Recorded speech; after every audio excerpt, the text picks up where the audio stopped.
আপনাকে অনেক ধন্যবাদ। আপনি সময় দিচ্ছেন। আমি মানে আপনি সবসময় একটা কথা বলেন, গোলামির প্রসঙ্গে বলেন, দিল্লির গোলামির প্রসঙ্গে বলেন। সেটি আমরা মানে গত সরকারের আমলে মানে শেখ হাসিনা সরকারের আমলে এই বিষয়টি প্রবলভাবে আলোচিত, সমালোচিত মানে তারপরের থেকে সমালোচিত তো বটেই। কে এখন মানে শেখ হাসিনা সরকারের পতনের পর আ সেই যে গোলামি বা মনিব, সেই মনিবের পরিবর্তন হয়ে কি নতুন কোনো মনিব আসছে? এখন কি নতুন কোনো মনিব আছে বাংলাদেশের?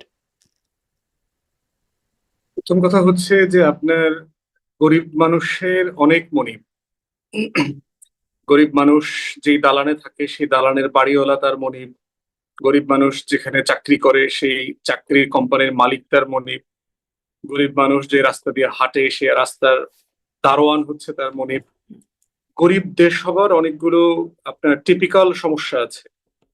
তার ভিতরে যদি আপনি কৌশলগত ভূ রাজনৈতিক জায়গায় আপনার রাষ্ট্রটা থাকে, আপনার যদি ন্যাচারাল রিসোর্স থাকে, আপনার যদি বঙ্গোপসাগর অথবা যে কোনো সমুদ্র পথে বড় অ্যাক্সেস থাকে, আপনি যদি রিজিওনাল সুপার পাওয়ার হতে আকাঙ্ক্ষী এমন কোন রাষ্ট্রের নেইবার হন, এরকম বহু শর্তের বেড়াজাল আছে আর কি আপনার এই মনিব তৈরি হওয়ার। যেমন দেখবেন যে আহ, নেপাল অথবা ভুটানের মতো রাষ্ট্রকে এই প্রশ্নগুলো অত সিরিয়াসলি ডিল করতে হয় না, যেটা ধরেন আমাদেরকে করতে হচ্ছে। আপনি যদি চিন্তা করেন কঙ্গোকে, এই প্রশ্নটা খুব বেশি ডিল করতে হচ্ছে না। আপনি দেখবেন ক্যারিবিয়ান আইল্যান্ডস আছে অনেকগুলো, হুম। সেই ওয়েস্ট কোস্টে আটলান্টিকের, তাদেরকে দেখবেন এই প্রশ্নগুলো এত বেশি ডিল করতে হচ্ছে না। কিন্তু আমার ভূ রাজনৈতিক প্রেক্ষাপট, আমার বঙ্গোপসাগর leading to Indian Pacific ocean, এই সব জায়গাতে আমার কৌশলগত ভূ রাজনীতির কারণে যেটা হচ্ছে যে আমার আমার গুরুত্ব আমাকে প্রচুর ভালনারেবল করে দিয়েছে। হুম, সেটি তো একই স্পষ্ট। সাথে হচ্ছে ব্যারিস্টার আমার ফুয়াদ সেটি তো ধরেন আমাদের একটা অবস্থানগত বাস্তবতা, কৌশলগত বাস্তবতা এটি তো আছেই। কিন্তু মানে এর মধ্যে আমরা সবসময় আলোচনা করেছি ভারতীয় আধিপত্যবাদের বিরুদ্ধে। সেটির একটা মানে ভূ-রাজনৈতিক অবস্থানগতর বাইরেও একটা বিশেষ বিষয় আলোচনার জন্য যে ভারতীয় আধিপত্যবাদ। এখন কি সেটা মার্কিন আধিপত্যবাদ মানে ভারত কি মার্কিন দ্বারা রিপ্লেস, আমেরিকা দ্বারা রিপ্লেস হচ্ছে এরকম কিছু হচ্ছে কি? মানে আমি এই প্রশ্নটা এজন্য করছি ধরেন আ মানে শেখ হাসিনা সরকার পতনের পর থেকে সেই যে মানে মার্কিন চুক্তি সেটি হয়ে গেল। সেটি নিয়ে আপনার সাথে আগেও কথা হয়েছে। একটা গোপন চুক্তি হলো পরবর্তীতে প্রকাশ হয়েছে সেই চুক্তি। সেটি নিয়ে অনেকের আপত্তি আছে কিন্তু সবাই চুপ। মানে এটা নিয়ে খুব বেশি সরব হচ্ছে না কেউ। আ কোনো প্রকাশ্যেও আনা হচ্ছে না, খুব কথাবার্তাও হচ্ছে না। আমি যে বলছি অথরিটির কথা, যারা আসলে কথা বললে কাজ হবে তারা হচ্ছে না। এখন সম্প্রতি দেখলাম যুক্তরাষ্ট্রের স্বাধীনতা দিবস আয়োজন হলো সংসদের দক্ষিণ প্লাজায়। যেটি আসলে নজিরবিহীন একটা ব্যাপার হয়ে গেল। সেখানে ১০ সদস্যের একটা সংসদীয় ককাস হলো, আমেরিকা ককাস আ মানে হলো যে বাংলাদেশের পার্লামেন্টে আমেরিকা ককাস। এগুলো আসলে কিসের ইঙ্গিত? আমাদের কি এখন ভারতের বদলে যুক্তরাষ্ট্র মনিবে পরিণত হচ্ছে? দেখেন অনেকগুলো ঘটনা ঘটছে। ঘটনাগুলোকে কি আপনি কোনো একটা পার্টিকুলার কনক্লুশনে টানবেন, না আপনি এটা ফ্লেক্সিবলি দেখবেন, এটা দেখার বিষয় আছে। যেমন ধরেন বাংলাদেশের পররাষ্ট্রমন্ত্রী প্রথম তো ইন্ডিয়া সফর করলেন হুম, এই সরকার ক্ষমতায় আসার পরে। আপনার তুরস্কের প্রোগ্রাম ছিল, যাওয়ার আগে 2 দিন ইন্ডিয়াতে থাকলেন। সেখানে আহ জয়শঙ্করের সাথে তার মিটিং হয়েছে, তারপরে ন্যাশনাল সিকিউরিটি অ্যাডভাইজারের সাথে তার মিটিং হয়েছে।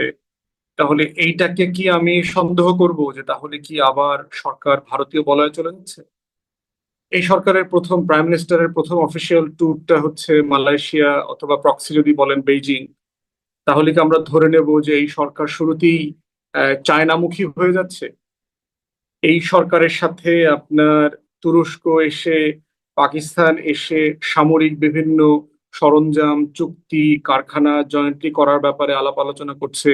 আপনি দেখলেন যে তুরস্কের সাথে একটা জয়েন্টলি ড্রোন ম্যানুফ্যাকচারিং কারখানা হবে বগুড়াতে, একটা বিমানবন্দর ডেভেলপমেন্টের কাজ হবে। এর মানে কি আমরা ধরে নেব যে তারা পাকিস্তান তুরস্কের বলয়ে চলে যাচ্ছে? হুম। নিশ্চয়ই না। মানে ধরেন একটা ঘটনা তো আন্তর্জাতিক বা কূটনৈতিক সম্পর্কের মধ্যে এরকম তো হবেই। বিভিন্ন দেশের সাথে হবে।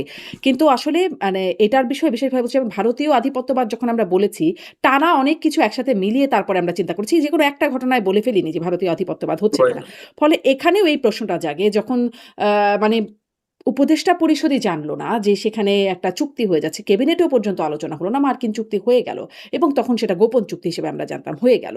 এখনো এই বিষয়গুলো হচ্ছে যেটা আসলে খুব নজিরবিহীন এবং নির্বাচনের আগেও আমরা মানে ২৪ এর নির্বাচন কথা বলছি। তার আগেও আমরা দেখেছিলাম যে পিটার হাসের প্রতি বিশেষ রকমের একটা ধন্যবাদ জ্ঞাপন করা হচ্ছে বিএনপির পক্ষ থেকে এবং আন্দোলনের মুহূর্তেও মার্কিন এম্বাসির সাথে আন্দোলনকারীদের যোগাযোগ ছিল। আসিফ মাহমুদ সজীব ভুইয়া বলেছেন যে তাদের সাথে যোগাযোগ হচ্ছে। অন্য কোনো এম্বাসির ব্যাপারে এভাবে শুনি নাই। ফলে অনেকগুলো ডট মিলিয়ে কি এটা মনে করতে পারেই কিনা মানে আমাদের তো আসলে যে ঘরপোড়া গরু আধিপত্যবাদ কোথায় আছে কে মনিব এই চিন্তাটা আমাদের করতেই হয়। ফলে এই ডটগুলো মিলিয়ে এই সমীকরণে কি যাওয়া যায় যে আসলে মনিব বদলেছে বাংলাদেশ? না, আমি সেটা মনে করছি না। কারণ হচ্ছে যে এগ্রিমেন্টটা হয়েছে, রেসিপ্রোকাল ট্যারিফ এগ্রিমেন্ট ফেব্রুয়ারিতে, এই এগ্রিমেন্টটা কিন্তু এক্সক্লুসিভ টু বাংলাদেশ না। আমেরিকার সাথে আপনি আপনি ওই দেশে আছেন, ট্রাম্প ক্ষমতায় আসার পরে সিমিলার এগ্রিমেন্ট ডজন ডজন দেশের সাথে হয়েছে। হুম। এবং দেখেন সিচুয়েশনটা কি, ট্রাম্পের ইলেকশন ক্যাম্পেইনটা কি ছিল, আমেরিকাকে আবার গ্রেট বানাইতে হবে, তার এখানে ম্যানুফ্যাকচারিং নাই, তার ডেট বেড়ে যাচ্ছে, তার জিডিপি মাইনাস হয়ে যাচ্ছে, চীনের সাথে কম্পিটিশনে পারছে না, সো আমাকে এখানে একটা ইকোনমির হাব বানাইতে হবে। তো সে ফার্স্ট পলিসি যেটা করলো সেটা হচ্ছে যে আপনার রেসিপ্রোকাল ট্যারিফ দেবে, এবং এই ট্যারিফটা হচ্ছে আপনার ডাব্লিউটিওর আর্টিকেল 24.1 এর সে ইমার্জেন্সি ইনভোক করেছে। মানে আপনার অর্থনীতি এত খারাপ অবস্থায় আছে, আপনি ডাব্লিউটিওর ফ্রেমওয়ার্কে ব্যবসা করলে আপনার অর্থনীতি কলাপস করবে, আপনার নিজস্ব ট্যারিফ সিস্টেম তৈরি করতে হচ্ছে। তো এমনিতেই কিন্তু আমেরিকার সাথে আমাদের একটা ট্যারিফ সিস্টেম আছে যেটাকে এমএসএন বলে, যে মোস্ট ফেভার্ড নেশন, এমএফএন। এই এমএফএন ক্রাইটেরিয়াতে কিন্তু ইতিমধ্যে আমাদের সাথে 13 থেকে 19% একটা variable to goods and services, এটার একটা এগ্রিমেন্ট আছে। তাহলে ডাব্লিউটির আর্টিকেল 24.1 যে ট্রাম্প এসে ইনভোক করলো, এটা করে কিন্তু একটা এক্সক্লুসিভ চুক্তি শুধু আমেরিকা বাংলাদেশের সাথে করে নাই। আপনি দেখেন পুরো ইউরোপিয়ান ইউনিয়নকে সে ট্যারিফ চাপিয়ে দিয়েছে, আপনি দেখেন পুরো সাউথ আমেরিকাতে চাপিয়ে দিয়েছে, মেক্সিকো, তারপরে হচ্ছে ভেনেজুয়েলা থেকে শুরু করে কানাডা, এরপরে হচ্ছে যে আপনি আমাদের এশিয়াতে দেখেন আমাদের সাউথ কোরিয়াকে চুক্তি করতে বাধ্য করছে, ভারতকে করেছে, ভিয়েতনাম, কম্বোডিয়া, মালয়েশিয়া, ইন্দোনেশিয়া সবাই করতে বাধ্য করেছে। তাহলে এই ফেনোমেনাটা কিন্তু আপনার হচ্ছে যে এককভাবে এক্সক্লুসিভ টু বাংলাদেশ না, এইটা হচ্ছে অ্যাবসলিউটলি একটা exclusive policy of Trump administration. এখন প্রশ্ন হচ্ছে, দ্বিতীয় প্রশ্ন হচ্ছে যে এইটাতে যা করা হয়েছে সেটা আমাদের দেশের স্বার্থ সংরক্ষণ হচ্ছে কিনা। চুক্তি কোনো রাষ্ট্রের সাথে হওয়াটা মানে এটা না যে চুক্তিটা আমাদের দেশের জন্য ক্ষতিকর। সার্টেনলি ব্যারিস্টার ফুয়াদ আসলে চুক্তিটা নিয়ে খুব কথা বলতে চাই না কারণ কি মানে আমার কাছে মনে হয় যে এক্সপার্টাইজ দেবার মতো যে জায়গাটা সেটা যাদের আছে তারা আসলে কি বলছেন সেটা আমি রেফার করতে পারি যে সিপিডি বলছে এটা দেশের স্বার্থ পরিপন্থী চুক্তি হয়েছে তারা আমি হতভম্ব বলতে হচ্ছে। পারবো, আমি চুক্তি পড়েছি, এটা হ্যাঁ, নিয়ে আপনি আমি কথা পড়েছেন। বলতে পারবো। আপনি পড়েছেন। ধরেন আমিও টুকটাক পড়বার চেষ্টা করেছি। আমি কিছু এআই এনালাইসিস করবারও চেষ্টা করেছি। ধরেন ChatGPT কে বলেছি, Gemini কে বলেছি যেটার একটা এনালাইসিস দিতে। তারাও মোটা দাগে বলে দিয়েছে যে এটি আসলে যুক্তরাষ্ট্রের স্বার্থপন্থী, বাংলাদেশের স্বার্থের সাথে মানে খুব ভালো সার্ভ হয়নি এখানে। এরকম একটা বিশ্লেষণ পাচ্ছি। কিন্তু আমি চুক্তি নিয়ে বিশ্লেষণে যেতে চাই না। আমি এই বিশ্লেষণের কথা বলতে চাই যে এত মানুষ যখন অর্থনীতিবিদরা এখানে আপত্তি তুলছে, মানে গণমাধ্যমে যখন আলোচনা হচ্ছে, তখন এই বিষয়টি কেন সংসদে আলোচনা না? এই সংসদে আলোচনা হয় কে মুক্তিযোদ্ধা, কে রাজাকার, কে মোতা বিয়ে করেছে, কে পরকীয়া করছে, নানান রকম বিষয় আসে, কার ওয়াশিং মেশিন, ফ্রিজ দরকার ইত্যাদি বিষয়। কিন্তু এই বিষয়গুলো ওঠে না সংসদে। আ এটা না আসার তো একটা গোল্ডেন কারণ হচ্ছে যে আপনার ইউনূস সরকার তো এই চুক্তিটা এক্সক্লুসিভলি সে নিজে করে নাই, এটার সাথে তো বিএনপি জামাত দুইটা দলের সাথে এঙ্গেজমেন্ট ছিল। আপনার জামাত সরকার অস্বীকার নিজেই করেছে। বলেছে। জামাত অস্বীকার করেছে। জামাত অস্বীকার করলে হবে না, জামাতের সাথে মিটিং হয়েছে, আমি তিন জামাতের তারিখ জানি। আমির মানা করেছেন। উনি এবার মিথ্যা বলছেন। উনি জানেন না, এটা বলেছেন, আমি জানি না, কিন্তু জামাতের সাথে উনি মিটিং বলেছেন হয়েছে। আমার দলের সাথে কোনো আলোচনা হয় না, আমাদের সাথে কোনো আলোচনা হয় না। এটা তিনি বলেছেন। জামাতের সাথে মিটিং হয়েছে এটা আমি জানি, বিএনপির সাথে হয়েছে, তারেক রহমানের সাথে হয়েছে, আপনার আমেরিকার ট্রেড ডেলিগেশন দুই দলের সাথে এই বিষয়ে মিটিং করেছে। এখন প্রশ্ন হচ্ছে যে আজকে যারা সংসদে আছে, আজকে যারা ক্ষমতায় আছে, পক্ষে এবং বিপক্ষে, ইনুস সরকার তো সবাইকে নিয়ে করেছে, তাহলে প্রশ্নটা তুলবে কে? মানে আপনি যদি কোনো পক্ষ না জানতো, শুধুমাত্র তারাই মানে সংসদে এসে হঠাৎ করে সরকার এসে শুনলো এরকম একটা চুক্তি হয়েছে, তখনই আলোচনাটা করবার সুযোগ ছিল।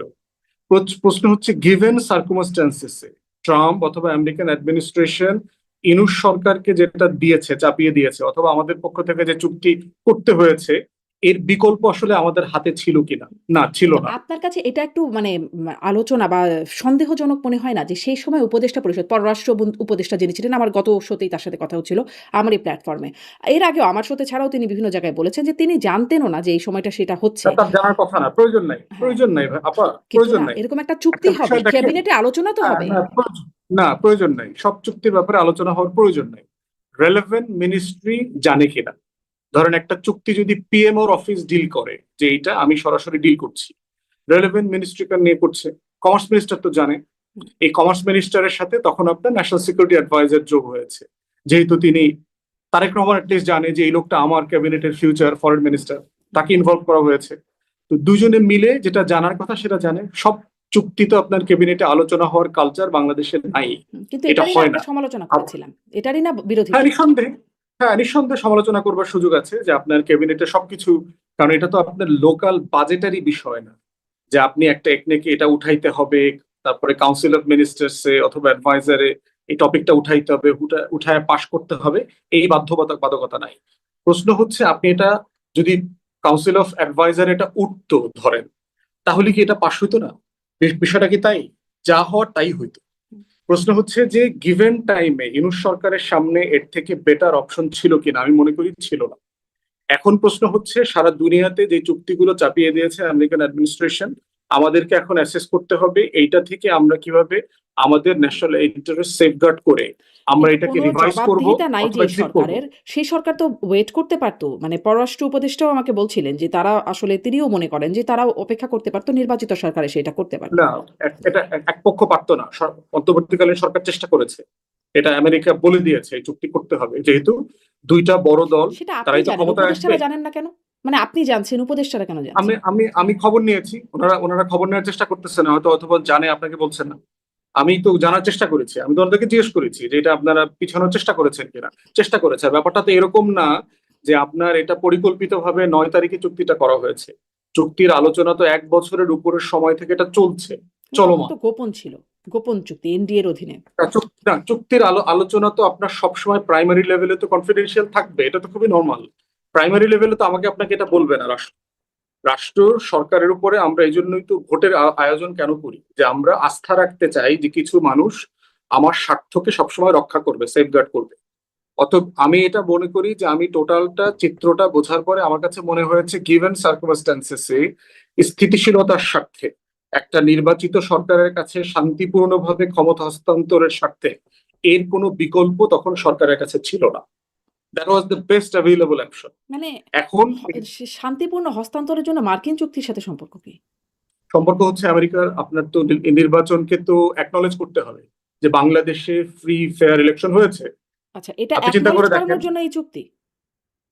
শুধু একমাত্র না, মানে টোটালটা ধরেন আপনি যে একটা, মানে তাহলে আপনি কি ফ্রি ইন্ডিয়া ফেয়ার ইলেকশন আমাদের হয় সাথে, নাই? এটা করে আমাদেরকে একটু প্রমাণ করতে হলো যে, আচ্ছা, বা একটা প্রতিদান এটা তো দিয়ে। আস্থা, দুনিয়ার তো একটা কনফিডেন্স বিল্ডিং এর বিষয় আছে বাংলাদেশে। আমেরিকার ইলেকশন নিয়ে তো আমরা অবজারভার পাঠাই না, হুম, হুম। কিন্তু আপনি গরিব দেশ হওয়ার কারণে কি হয়েছে, সারা দুনিয়া থেকে অবজারভার আপনার দেশে আসে। এখানে ইউরোপিয়ান ইউনিয়নের সার্টিফিকেট দিতে হয় যে হ্যাঁ নির্বাচন ভালো হয়েছে। এখানে আন্তর্জাতিক সংস্থাগুলোর সার্টিফিকেট দিতে হয়, কারণ আপনার নিজের ইনস্টিটিউশন নাই, আপনার গণতন্ত্র নাই, আপনার নিজের দেশের মানুষের তার ইনস্টিটিউশনের উপরে আস্থা নাই। অতএব এই বাস্তবতাগুলো তো আমরা তৈরি করেছি, তৈরি করতে করতে এমন একটা জায়গাতে আসছি যে এখন আমাদের অ্যাকনলেজমেন্ট লাগে, সার্টিফিকেশন লাগে। তো এই জন্য স্টেবিলিটির স্বার্থে তাদের কাছে এর থেকে বেটার কোনো অপশন হাতে ছিল না। এখনো ভারতের আসলে কি কথা সেরকম চিন্তা কোনো করেন, স্বার্থের কন্টিনিউশন হচ্ছে? মানে সংসদে এই যে সংসদের দক্ষিণ প্লাজায় নজিরবিহীনভাবে এরকম আয়োজন, মানে আমেরিকান ককাস তৈরি হয়ে যাওয়া সংসদের ভেতরে সংসদীয় এবং বিরোধী দল, মানে সরকারি বিরোধী দল ২ পক্ষেরই সমন্বয়ে, আম এটাও কি একটা সেই মানে ককাস ধারণা? তো নতুন কিছু না। আপনার আপনার আওয়ামী লীগের আমলে তো ককাস ছিল, ককাস তো নতুন কিছু না। এরকম আমেরিকান সমস্যা ককাস হচ্ছে যে ছিল? বাংলাদেশ, হ্যাঁ ছিল ছিল। কারা আপনার ছিল সেখানে? পার্বত্য মানে আমি শুনি নাই, আমার পার্বত্য অজ্ঞতা। হুম। আওয়ামী লীগের সময় যেমন ধরেন একটা ককাস আমি জানি, যেটা নিয়ে আমি প্রচুর সমালোচনা করেছি, পার্বত্য চট্টগ্রাম বিষয়ক একটা ককাস ছিল। এই রাশেদ খান মেনন, ইনু থেকে শুরু করে আপনার এনজিও ব্যবসায়ী ট্যাবসায়ী মিলে পার্লামেন্টারি ককাস ছিল। হুম। আমরা এটার প্রচুর সমালোচনা করেছি। প্রশ্ন হচ্ছে না, কিন্তু বাংলাদেশে ধরেন এটা তো ককাস পার্বত্য জিনিসটা পরিচিত চট্টগ্রাম না। বিষয়ক ককাস হতে পারে। ধরেন সমালোচনা করবার মতো বিষয় থাকতেই পারে। কিন্তু সেখানে ধরেন পার্বত্য চট্টগ্রাম বিষয়ক বিষয়গুলো ইন্টারেস্ট নিয়ে বা সেই বিষয়ক আলোচনার জন্য তারা কাজ করবেন। কিন্তু আমেরিকান ককাস এটা তো অন্য দেশের ককাস। তারা আসলে এখানে কি করবেন? তাদের স্বার্থে কাজ না করবার এটা জন্য সেটা বাংলাদেশের না, পার্লামেন্টে সারা ককাস। দুনিয়া সারা দুনিয়াতে এই প্র্যাকটিসটা আছে, যেহেতু আমার এখানে গণতন্ত্র আমার দেশে ছিল। শক্তিশালী না। না, আমাদের দেশে ওই যে বললাম আগের পার্লামেন্ট গুলোতে তো ছিল। ওটা তো পার্বত্য যেটা হচ্ছে চট্টগ্রামে এটা ছিল। ওয়াইডলি প্র্যাকটিস না, এটা তো ওয়াইডলি প্র্যাকটিসড একটা বিষয় না। এটার কোনো আইনি কাঠামো নাই, এটার রেগুলেশন নাই।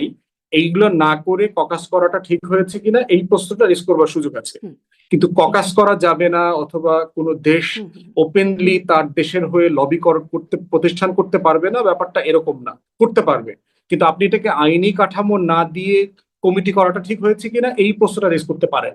যেটা তো একটা আইনি কাঠামো লাগবে। আমেরিকাতে লবিস্ট ফার্ম তো লিগাল, তার কাঠামো বলে দেওয়া আছে যে আপনি কার হয়ে কিভাবে কোন মাত্রায় লবিং করতে পারবেন, তার আপনার আয় ইনকাম কি করছেন, স্বার্থ কি ডিক্লেয়ার করতে হবে, এগুলো প্রফেশনাল একটা জায়গা আছে।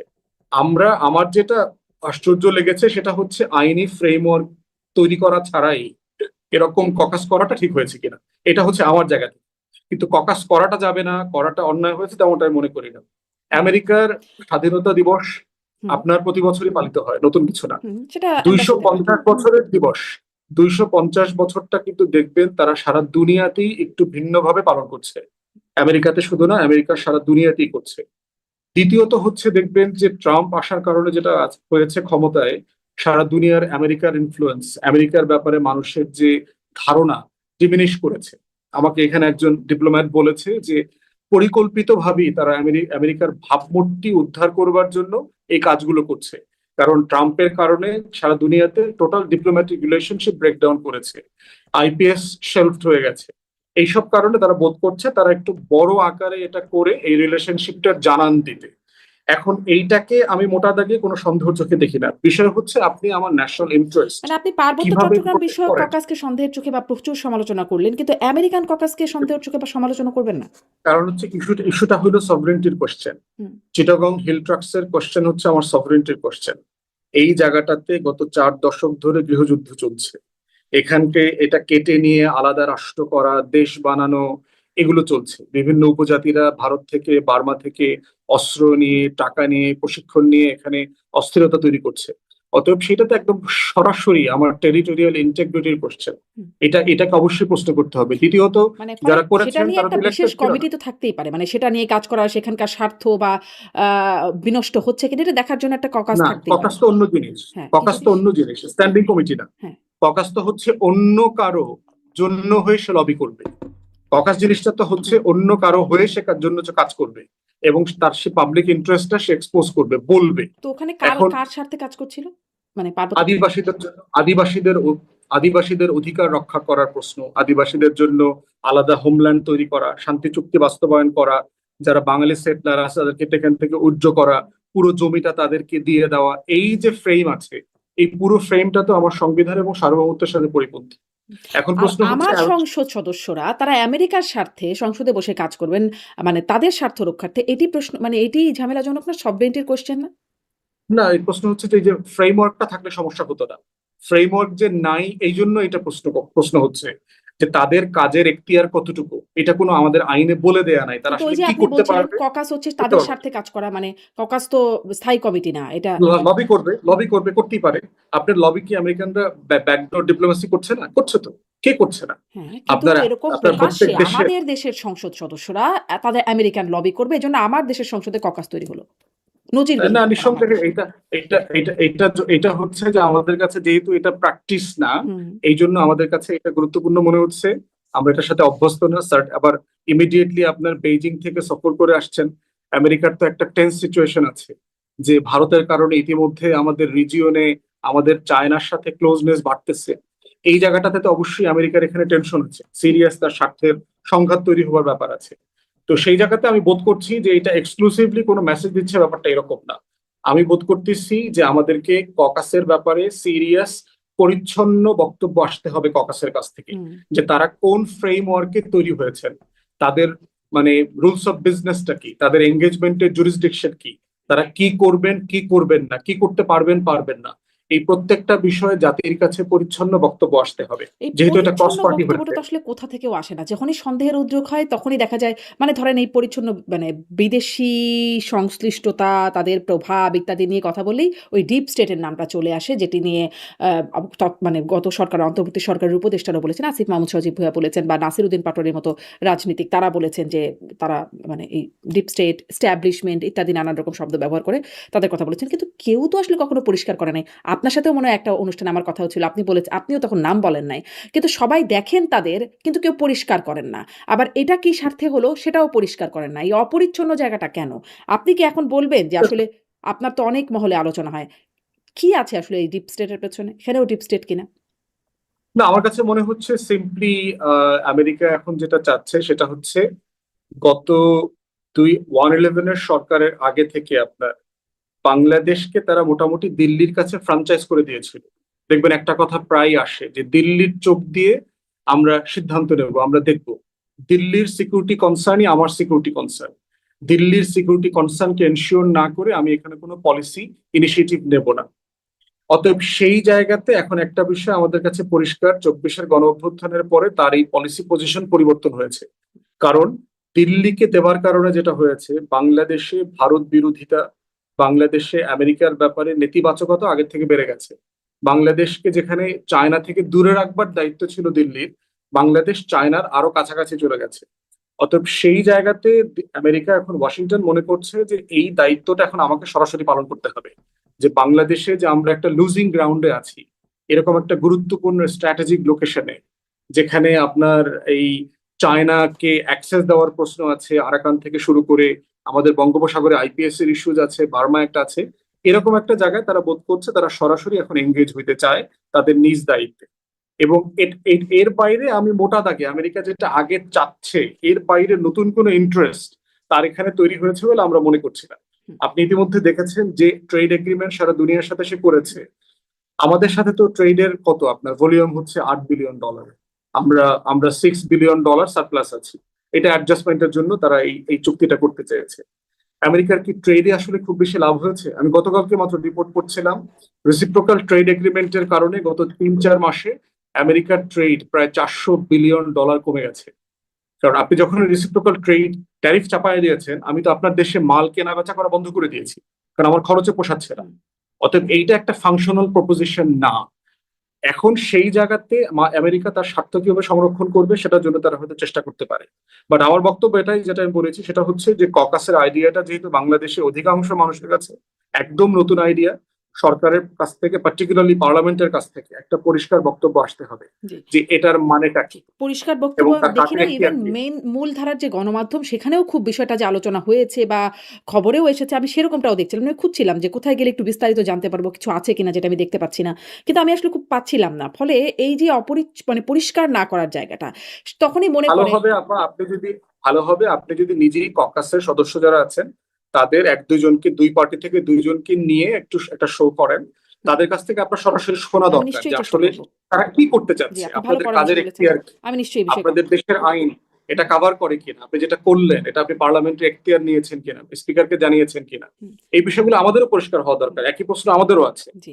আমার প্রশ্ন ছিল যে মানে আপনি এটার সমালোচনা করছেন কিনা? যে মানে আপনি বলছিলেন যে সেই বিষয়ে আগেও ককাস ছিল সেটি পার্বত্য চট্টগ্রাম বিষয়ক। সেটির সমালোচনা করেছেন। এখন এটির সমালোচনা করছেন কিনা এটি আমি একটা প্রশ্ন করছিলাম। আমি আমি হচ্ছে স্বচ্ছতা নিয়ে প্রশ্ন করতেছি আচ্ছা। যে মানে স্পষ্ট। ইটসেলফ ককাস হওয়াটা কোনো সমস্যা না, একদম স্পষ্ট। আপনি ককাসের বলেছেন এটা। কাঠামো, তাহলে আইনি এই যে জায়গাটা। আমি এই যেই প্রশ্নটা করছিলাম ভেগ রাখা, গ্রে রাখা, অস্পষ্ট রাখা। ওই যে ডিপ স্টেট যখনই আসলে কিছু গ্রে থাকে, অস্পষ্ট থাকে তখনই মনে হয় যে এর মধ্যে কিছু আছে কিনা। যেহেতু সবাই এই প্রসঙ্গ বলেন কিন্তু কেউই কিছু বলেন না। ধরেন আমি দেখছিলাম যে এলডিপি সভাপতি কর্নেল ওলি তিনি বলছেন, যিনি এখন জামাত জোটভুক্ত নেতা, তিনি বলছেন যে প্রধানমন্ত্রীর চারদিকে শত্রু দ্বারা পরিবেষ্টিত। আপনি ঢাকার বাইরে রাত্রি যাপন করবেন না। আপনার আশেপাশে যারা আছেন তাদের অনেকে বিদেশ থেকে টাকা পান, বিদেশ থেকে পরামর্শ দেওয়া হয় যেন তারা আপনাকে বিপদগামী করেন। আপনার প্রথম ও প্রধান কাজ হচ্ছে বাংলাদেশে যারা বিদেশি গুপ্তচর আছেন তাদের বের করা। তাদের দ্বারা আপনি ক্ষতিগ্রস্ত হচ্ছেন, দেশ ক্ষতিগ্রস্ত হচ্ছে। মানে আবারও সেই বিদেশি ইনভলভমেন্টের কথা, আবারও বিদেশি নানান রকম প্রচারণার কথা বা পরামর্শ দেওয়ার কথা বলা হচ্ছে। আপনি প্রথমে আসলে আপনার কাছ থেকে এই বক্তব্য নিয়ে একটা মূল্যায়ন চাই, তারপরে একটু ডিটেলসে যাই। আপনার কাছে এই বক্তব্য কিভাবে লাগে, কেমন লাগে? একটা বিষয় হচ্ছে আমি আমি ওই প্রোগ্রামে ছিলাম, আমি অলি ভাই বক্তব্য শুনেছি। দারুণ। হুম, একটা বিষয় দেখেন যে আপনার রাষ্ট্রে যখন গণতন্ত্র দুর্বল থাকবে, আপনার ইনস্টিটিউশন যখন দুর্বল থাকবে, তখন যেটা হবে চারপাশ থেকে আপনার পোকা মাকড় ভাইরাস প্যারাসাইট ছত্রাক এগুলো আপনার শরীরে অ্যাটাক করার চেষ্টা করবে। এটার সমাধান হচ্ছে যে আপনি আপনার রোগ প্রতিরোধ ক্ষমতা বাড়াবেন, আপনার ইমিউনিটি ক্যাপাসিটি বাড়াবেন। তাহলেই দেখবেন যে করোনা যখন তখন বিভিন্ন ভাইরাসের নামে কখনো বাদুড়ে চড়ে, কখনো পাখিতে চড়ে, কখনো মুরগিতে চড়ে আপনাকে অ্যাটাক করতে আসবে না। হুম। এই জন্য আমার রাষ্ট্র দুর্বল হওয়ার কারণে যেটা হচ্ছে যে এই যে বিভিন্ন রাষ্ট্রের স্বার্থের সংঘাতগুলো, এগুলো এসে আমাদের উপরে প্রচন্ড রকম আছড়ে পড়তেছে। একই বিষয় দেখেন, আপনি আমেরিকাতে যান, আপনি আমেরিকাতে করেন, দেখবেন তারা কিন্তু সারপ্রাইজড হবে না। সারপ্রাইজড হবে না এই কারণে, কারণ তার ইনস্টিটিউশন এত এত পাওয়ারফুল যে আপনি চাইলেই তার কাছ থেকে যে কোনো স্বার্থ বের করে নিয়ে আসতে পারবেন না। তো এই জন্য হচ্ছে যে আমাদের ওই ডিপ স্টেট এমন একটা জিনিস, তাকে আপনি অন্ধকারে খুঁজবেন, অমাবস্যার রাতে খুঁজবেন, যখন বিদ্যুৎ চলে যাবে তখন খুঁজবেন, যে রাতে ব্রাজিল হারবে ওই রাতে খুঁজবেন, যে রাতে মিশর ডাকাতের শিকার হবে সেই রাতে খুঁজবেন, কিন্তু আপনি তাকে খুঁজে পাবেন না।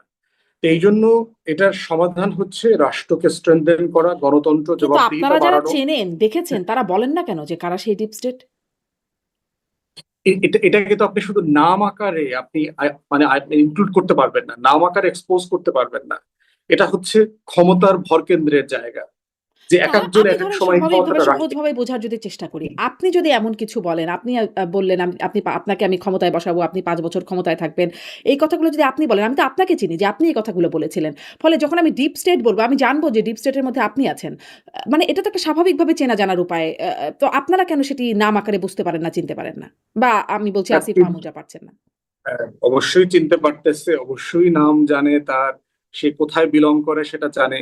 কিন্তু প্রশ্ন হচ্ছে, মানে এটা তো একটা কনফিডেন্সিয়াল ডিসকাশন, আপনি তো এটা আসলে বলতে পারেন কিনা পাবলিকলি। হুম, তো সেই জায়গায় আপনি চিন্তা করে দেখেন, এই যে আমি পড়তেছিলাম ট্রাম্প অ্যাডমিনিস্ট্রেশনের অনেকেই এখন সিভি পাঠাচ্ছে, তাদের চাকরি তো খুবই তাড়াতাড়ি শেষ হয়ে যাবে আর কি।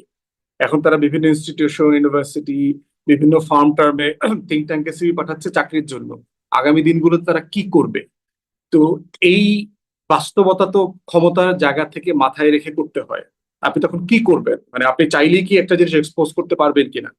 আপনি ইমরান খানের কথা দেখেন চিন্তা করে, যে সেনা প্রধানকে চ্যালেঞ্জ করে তাকে আসলে এখন কি করতে হয়েছে। দেশের সবচেয়ে পপুলার পলিটিশিয়ান এবং পলিটিক্যাল পার্টি, সে এখন নাস্তানাবুদের শিকার হয়ে গেছে। আপনি পাকিস্তানকে দেখলে মাঝে মধ্যে বুঝে উঠতে পারবেন না এই সরকারটা কি ফিল্ড মার্শাল আসিম মনির চালায় না শাহবাজ শরীফ চালায়, কে আসলে ইনচার্জ। মাঝে মধ্যে মনে হয় যার হাতে লাঠি সেই আসলে চালায়। আপনি দেখবেন যে সেনাপ্রধান মাঝে মধ্যে একটা লাঠি নিয়ে নিয়ে হাঁটে। সব দেশের সেনাপ্রধানদের হাতে দেখবেন মাঝে মধ্যে একটা লাঠি আছে। এর মাঝে মধ্যে মধ্যে মনে হয় যে যার হাতে লাঠি সেই দেশ চালাচ্ছে। মানে এবং দেখবেন যে সারা দেশে দুনিয়ার নেগোসিয়েশন করে বেড়াচ্ছে।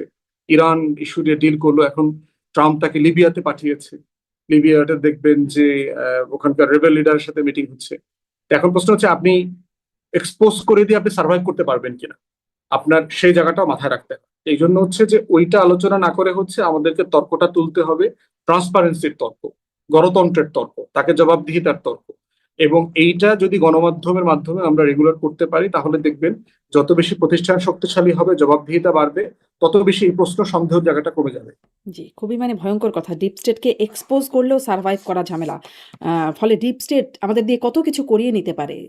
যেহেতু এক্সপোজ করলেই এত ঝামেলা, না করলে আরো কত ঝামেলার কথা। আমাকে তো অনেকে বলেছে আপনার সাথে ডিপ স্টেটের অনেক ভালো সম্পর্ক, দেশি এবং বিদেশি ডিপ স্টেটের সাথে। হ্যাঁ, সে কারা তারা? মানে সম্পর্কের কাদের সাথে সেটা একটু জানতে চাই তো। ওইটা তো আপনি ভালো বলতে পারবেন, কিন্তু আমি কারা তো কারা আপনার সাথে এটাই বুঝতে কথাবার্তা চাইছি যে বলে। কে সেই ডিপ স্টেট সেটা যদি বুঝতে পারতাম তাহলে না হয় আমি বলতাম আচ্ছা এরা। আমি তো ডিপ স্টেট বলতে কিছু বুঝি না।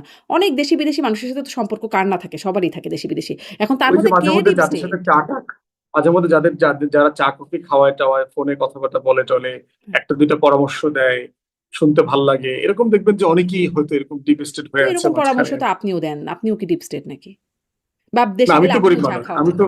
আমি সাবলটার্ন আর কি, আমি তো সাবলটার্ন, না, তার মানে তাহলে তো আমি আসলে প্রান্তিক বুঝলাম না। কিন্তু যে প্রান্তিক বোঝেন, জনগোষ্ঠী। মানে আমি তো বুঝলাম না। কিন্তু যে বোঝেন যে আমাকে ডিপ স্টেট অফার করছে, সে তো নিশ্চিত। মানে আমার হয়তো আছে কিন্তু আমি বুঝলাম না তো যে কে ডিপ স্টেট। যে বোঝে সে কেন বলে না? আমার প্রশ্নটা এখানেই। আচ্ছা, ওইখানে কি আপনি বোঝেন? আসলে কি আপনি মনে করেন আমাদের প্রধানমন্ত্রী এরকম নিরাপত্তা ঝুঁকিতে আছে যেটি কর্নেল ওলি বলছেন? অসম্ভব কিছু না, অসম্ভব কিছু না, কারণ বাংলাদেশে তো আপনার যে ধরনের সিচুয়েশনে বিএনপি ক্ষমতায় এসছে এবং জিয়া পরিবারের যে ঝুঁকিগুলো আমরা দেখেছি ইতিমধ্যে এবং আগের সময়ে এই ঝুঁকিটা তো কোনোভাবে ফেলনা না। বাংলাদেশে রয়ের অ্যাক্টিভিটিস তো ভেরি মানে মানে যেটা বলে শাটল আর কি, আপনার প্রচন্ড গভীরে এটার এটার মানে ছায়া তৈরি হয়ে গেছে। এবং গত সরকারের আমলে আগের আমলগুলোতে আমরা দেখেছি দেশের দুইজন জনপ্রিয় প্রেসিডেন্ট তো এখানে অ্যাসিনেশনের শিকার হয়েছেন। আপনার শেখ হাসিনা মারার চেষ্টা যেমন হয়েছে, আবার খালেদা জিয়াকে বন্দি করে তাকে আপনার ধীরে ধীরে গ্র্যাজুয়ালি মৃত্যুর দিকে ঠেলে দেওয়া হয়েছে। এই কাজগুলো তো হয়েছে এখানে। অতএব কোনোভাবেই এটাকে ছোট করে হালকা করে দেখবার সুযোগ নাই। দ্বিতীয়ত হচ্ছে যে ভারত প্রচন্ড আইসোলেটেড হয়ে গেছে সারা দুনিয়াতে। আপনি এটা তো লম্বা আলোচনা, ওইদিকে গেলে সময় লাগবে। তো এরকম একটা জায়গায় তার একমাত্র ভ্যাসেল স্টেট যদি বলেন ভারতের, তার যে ব্যাক এন্ডের, আমাদের ওই যে দিলীপ ঘোষ বললো না যে বাংলাদেশকে তো আমরা অন্য রাষ্ট্র মনে করি না, আমাদের অঙ্গ মনে করি। তো এরকম একটা রাষ্ট্রের নিয়ন্ত্রণ ক্ষমতা হারায় ফেলাটা সার্টেনলি ইন্ডিয়ার জন্য যথেষ্ট বিব্রতকর এবং ট্রমাটাইজিং। তো সেরকম একটা জায়গায় যদি সে কন্টিনিউয়াসলি দেখে যে তারেক রহমান চীনের সাথে সম্পর্ক তৈরি করছে, তুরস্ক পাকিস্তানের সাথে সামরিক এঙ্গেজমেন্ট বাড়াচ্ছে, তিস্তা প্রকল্প করবে চীনের ফান্ডিং এ অথবা পদ্মা ব্যারেজ করবে, সার্টেনলি তার নিরাপত্তা ঝুঁকি তো অনেক বেড়ে যাচ্ছে। এরপরে হচ্ছে আমেরিকান এলিমেন্ট আছে, তার স্বার্থ আপনি সংরক্ষণ করতে পারছেন কিনা সাফিসিয়েন্টলি, আপনি বেইজিং কে কতটুকু অ্যাক্সেস দিচ্ছেন, এই অ্যাক্সেস দেওয়ার মধ্য দিয়ে আপনি পশ্চিমাদের স্বার্থ লঙ্ঘিত হচ্ছে কিনা, সামরিক সরঞ্জাম কিনতে গিয়ে কি আপনি আমেরিকান বলয় থেকে বের হয়ে যাচ্ছেন কিনা।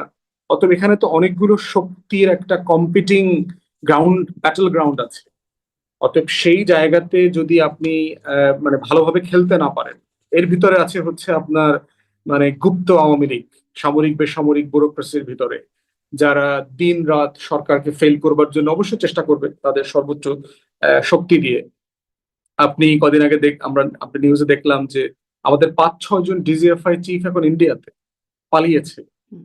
3 জন আপনার এখন কলকাতার যে মিলিটারি আবাসন আছে, ডিওএইচএস টাইপের বাসা যেগুলো, যেখানে সেনা কর্মকর্তারা থাকেন, সেখানে ইন্ডিয়ান প্রোটেকশনে বসবাস করছেন। তাদের সাথে হাসিনা রেগুলার যোগাযোগ হচ্ছে। ওইদিকে আবার দেখেন যে এস আলম মানে লন্ডনে এই একটা খবরগুলোর সোর্স গুলো কি মানে সঠিক সোর্স যে আসলেই এটা হচ্ছে? কারণ এটা আসলে আর কোনো গণমাধ্যমে দেখা যাচ্ছে না। একটা গণমাধ্যমে দেখা যাচ্ছে।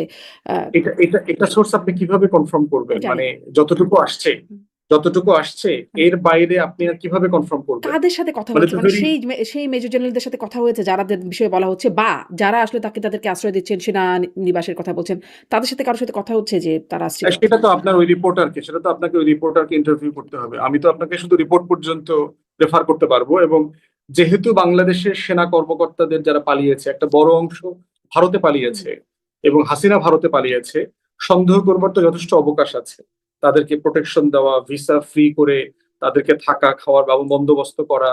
কলকাতায় দেখতে পাচ্ছেন আওয়ামী লীগের হাজার হাজার নেতা কর্মীরা হুম, বিভিন্ন জায়গায় ফ্ল্যাট কিনে প্লট কিনে বা ভাড়া করে থাকতেছে, আড্ডাবাজি করতেছে, মিটিং করছে, অফিস নিয়েছে। তো এটা একটা একটা কম্বিনেশন তো আপনি ধারণা করতেই পারেন যে এরকম একটা কিছু হচ্ছে। তো সেরকম একটা রিয়েলিটিতে তারেক রহমানের সার্টেনলি তো ঝুঁকি আছে, কোনো সন্দেহ নাই তার ঝুঁকি আছে। এখন প্রশ্ন হচ্ছে, প্লাস হচ্ছে অলি আহমদ তো জিয়াউর রহমানের সাথে যুদ্ধ করেছেন, রাজনীতি করেছেন। তিনি জিয়া পরিবারকে যেমন চেনেন, বিএনপির নেতা কর্মীদের চরিত্র সম্পর্কে তার ভালো ধারণা আছে এবং তাদেরকে কত টাকা পয়সায় কেনা বেচা করা যায়, কে কাকে কত টাকা দিচ্ছে, সেটাও মিটিং উনি বলছেন হুম। যে বিএনপির কোন নেতা কার কাছ থেকে কত টাকা নিছে নির্বাচনের আগে কোন দেশ থেকে, ওটা আমি বলতে পারবো। যারা জানতে চায় তারা আমার সাথে মিটিং করলে আমি বলে দিব। তো এখন এটা দেখবেন একই কথা কিন্তু আলতাফ হোসেন চৌধুরী বলেছে সবাই বলে আমাদের কিন্তু কেউ বলে না কিন্তু। দেখেন ধরেন বিএনপির সেই যে এখন জায়গা। প্রধানমন্ত্রীর তিনি এখন কি? মুখ্য সচিব।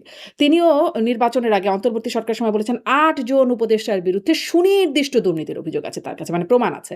কিন্তু সে তখনও বলেন নাই, এখনো বলেন নাই। কখনোই বলেন না। কেউ কথা রাখেনি, কেউ কথা 32 বলে না। বছর কেটে গেল। একদম তাই। হুম। খালি অভিযোগই করে। কেউ আপনি বলে না। আপনি আপনি অলি আহমদ ভাইকে আপনি প্রয়োজনে আপনি আপনি গেস্ট করেন, আপনি ইনভাইট করেন, তার কথাগুলোর সম্পর্কে তাকে জানতে চান যে আপনি দেশের স্বার্থে জাতির স্বার্থে আরো খোলাসা করে বলেন। তারেক রহমানের দেশের একটা প্রাইম মিনিস্টার, আমার পছন্দ হোক বা না হোক, হুম, সে কোনোভাবে অ্যাসাসিনেটেড হবে এটা আমাদের কাছে কারো কাছে কাম্য হুম, না, হুম, নিশ্চয়ই। কোনোভাবেই কাম্য না। হুম, এবং এটা হাসিনা থাকার সময় আমাদের একই বক্তব্য ছিল যে তাকে কোনোভাবে অ্যাসাসিনেট করা হবে, এটার সাথে আমরা একমত না, তাকে বিচার করতে হবে সে যদি কোনো অন্যায় করে থাকে।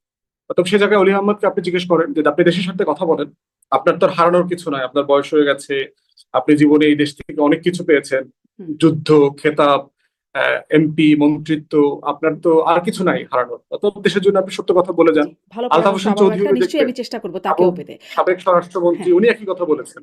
ওনাকে জিজ্ঞেস করা দরকার যে কারা কারা বিএনপির ভিতরে রয়ের এজেন্ট আছে, রেগুলার যোগাযোগ করতেছে, টাকা পয়সা নিচ্ছে, খবর পাচার করতেছে, নিরাপত্তা ঝুঁকি তৈরি করতেছে, সেগুলো আমরা জানতে চাই। তাহলে আমরাও প্রতিবাদ করতে পারবো, আমরা কথা বলতে আবার পারবো অনেকে এগুলো নিয়ে। বলেন বিএনপির ভিতরে জামাতেরও এজেন্ট আছে, মানে অনেক গুপ্ত অবস্থায় আছেন জামাতের লোকজন। জামাতের এজেন্ট থাকলে ধরেন সে তো আর প্রধানমন্ত্রীকে তারেক রহমানকে খুন করার চেষ্টা করবে না।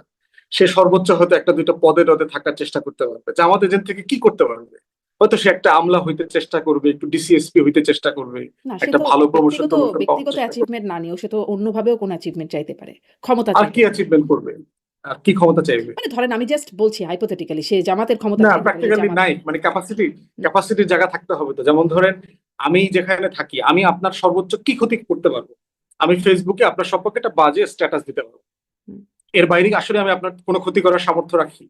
তো এই জন্য হচ্ছে মানে তার তার অবস্থান মোতাবেক বুঝতে হবে তার আসলে ক্ষতি করার সক্ষমতা কতটুকু।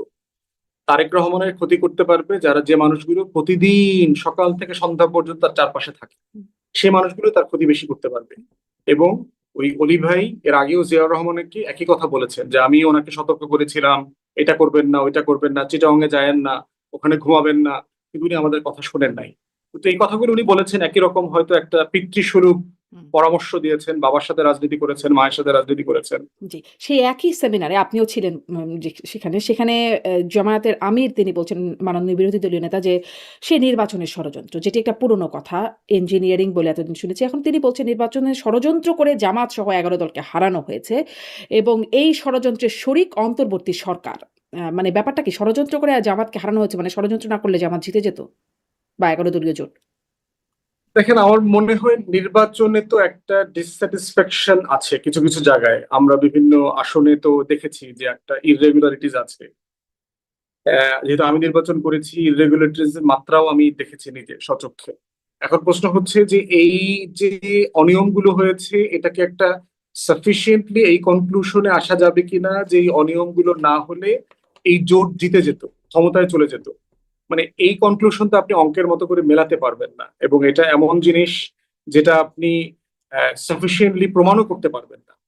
এবং এমন অনেক জিনিস আছে, যেমন ওই যে ডিপ স্টেটের কথা বললেন না, আপনি হয়তো আপনি হয়তো সোফাতে বসে আলোচনা করতে পারবেন যে আসলে কোথায় কি হয়েছে, কিন্তু এটা আপনি কখনো প্রমাণ করতে পারবেন না।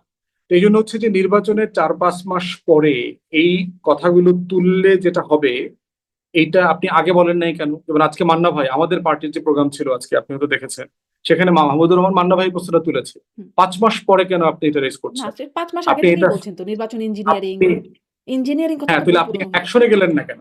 আপনি এটাকে কোনো ওই অ্যাকশনে যে তিনি গেলেন না বলছেন কেন? যে আপনি তখন মানে তারা রিভল্ট করলে দেশ খুব অস্থিতিশীল হয়ে যেত, ফলে দায়িত্বশীল ভূমিকায় তারা এই কাজটা করেছেন, মানে মেনে তো নিন। যেহেতু মেনে নিয়েছেন, এখন কি এখন মুখ বন্ধ করে থাকেন? মানে যেটা আপনি অপরাধ আকারে মানে ক্ষমা করে দিয়েছেন, কাইন্ড অফ, যেটা আপনি ক্ষমা করে দিয়েছেন, ওটা আর আর বলে কি লাভ? কিন্তু মানে ধরেন আপনি ওই যে যেমন বলছিলেন যে আপনার কথা বলার সুযোগ আছে, ইভেন মার্কিন চুক্তি সহ বিভিন্ন জায়গায় অন্তর্বর্তী সরকারের ভেতরেও আপনি চাইলে কথা বলেছেন।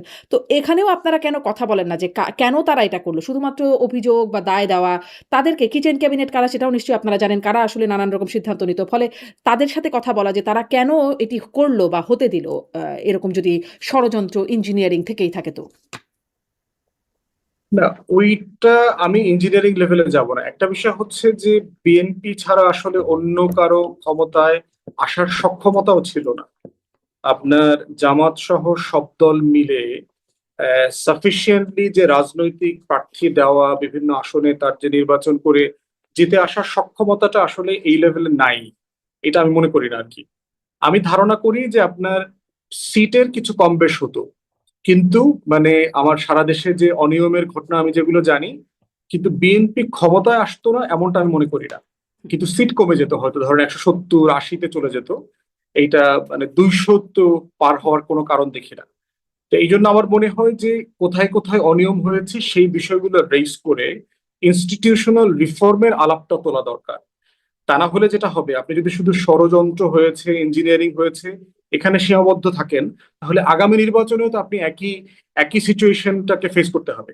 এখন আমি বিরোধী দলের কর্মী হিসাবে আমি যেটা দেখি, কোথায় কোথায় ইঞ্জিনিয়ারিং হয়েছে আমাদের আইডেন্টিফাই করা দরকার, এবং সেগুলোর মানে ভয়েড গুলো ফিল করার জন্য কি করা দরকার, আইন করা দরকার, ইনস্টিটিউশন রিফর্ম করা দরকার, কোন কোন কাজগুলো করা দরকার, সেগুলো নিয়ে আমাদের এখনই কথা বলা দরকার। অ্যাকশন প্ল্যানে যাওয়া দরকার, নির্বাচন কমিশনকে প্রেশার ক্রিয়েট করা দরকার, সরকারকে প্রেশার ক্রিয়েট করা দরকার, যেন আগামী কোনো নির্বাচনগুলোতে এগুলো না হয়, স্থানীয় সরকার নির্বাচনে যেন এগুলো না হয়। হুম। তাহলে হচ্ছে তখন আপনি বুঝতে পারবেন যে আসলে আমাদের জনসমর্থনের বাস্তবতাটা কি। মানে এই স্থানীয় সরকার নির্বাচন বলার সাথে সাথে মনে হলো যে স্থানীয় সরকার নির্বাচনে আওয়ামী লীগের যারা মানে অংশগ্রহণ করবারও সুযোগ থাকবে, দেখো যেহেতু এখানে দলীয় প্রতীক হচ্ছে না, ফলে নৌকার কোনো প্রতীক তো আর থাকবে না, ফলে আওয়ামী লীগের যারা আছে তারাও অংশগ্রহণ করতে পারবেন, এটা ডাক্তার জাহিদ বলেছিলেন।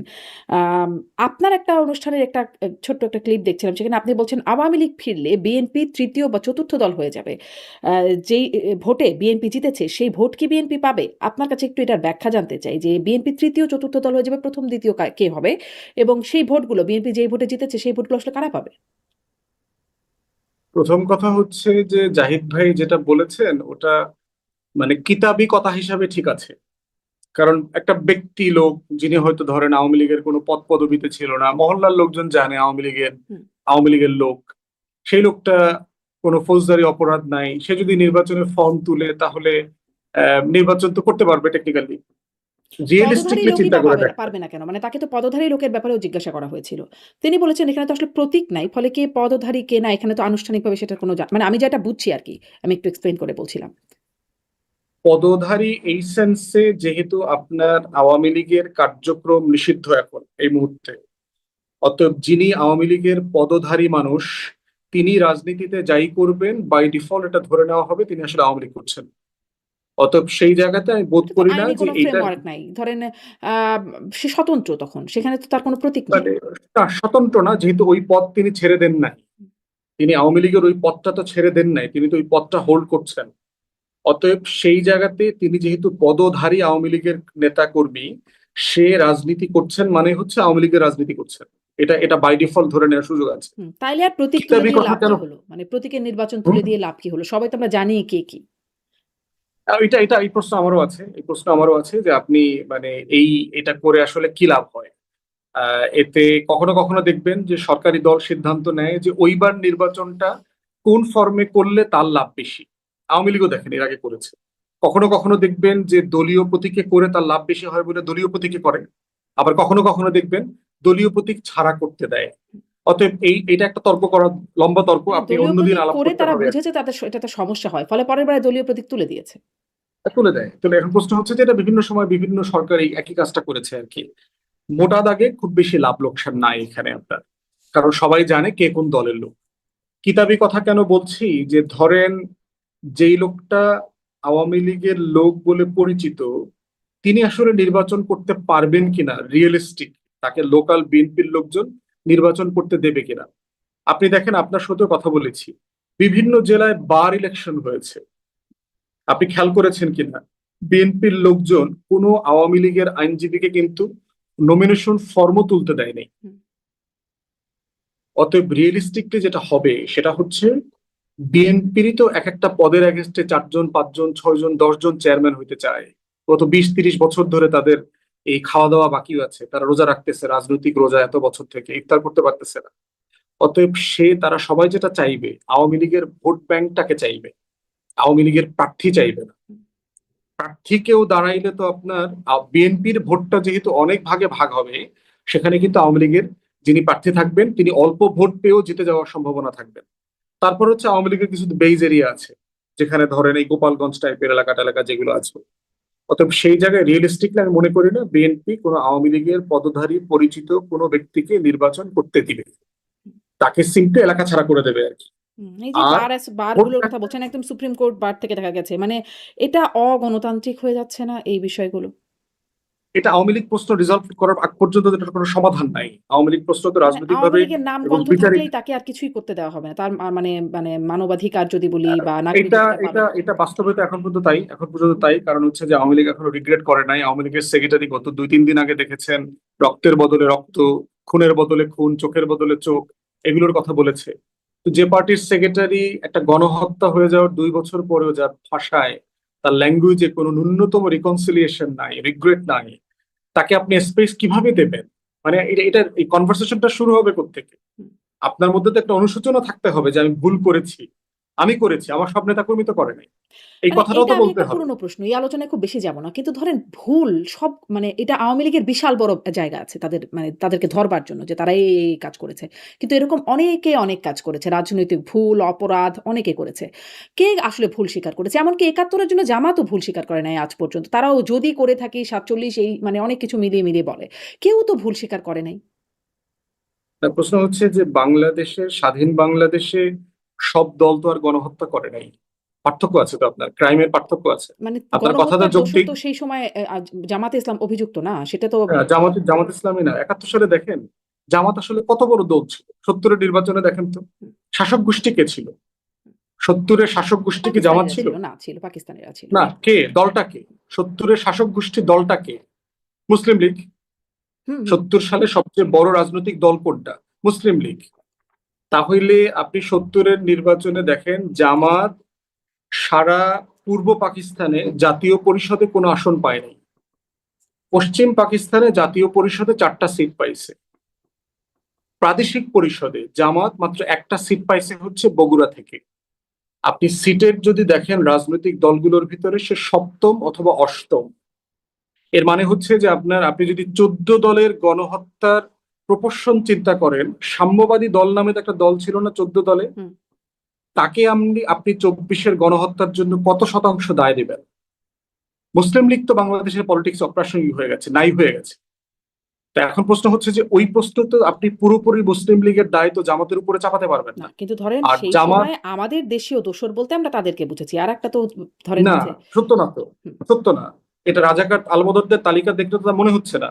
আপনার মনে আছে আওয়ামী লীগের সময় রাজাকারদের তালিকা প্রকাশ করলো না? হুম। সেই তালিকা 80%-এর উপর। হুম, সেই তালিকাটা এরপরে আওয়ামী লীগের কোনো তালিকারই তো বিশ্বাসযোগ্যতা পাওয়া যায় না। না মুক্তিযোদ্ধা, না রাজাকার কোনো তালিকাই তো কোনো গ্রহণযোগ্যতা সরকারের নেই। সরকারের তালিকা যেটা না, এই তালিকাটা আপনার 72 থেকে 75-এ করা, শেখ মুজিবের যে কমিটি করা হয়েছিল, রাজাকার আলবদরদের তালিকা যেটা করা হয়েছিল তখন, তারপরে কতজন মারা গেছে শহীদদের তালিকা, সেই তালিকাটা প্রকাশ কিন্তু করেছে ধরেন সিম্পি যে 72-এর। জামাতের মুখপত্র যে সংগ্রাম পত্রিকা মানে সেই সময়ের পত্রিকাগুলো ঘাঁটলে দেখা যায় যে তারা কিভাবে তারা এগুলো তো করছে পাকিস্তান না প্রতি করছে। দল, সার্টেনলি তারা তো হ্যাঁ, পাকিস্তানের পক্ষে ছিল, হ্যাঁ। নিঃসন্দেহে এবং ছিল। পাকিস্তান সে এ সময় ব্যাপারে গণহত্যা তো চালিয়েছে।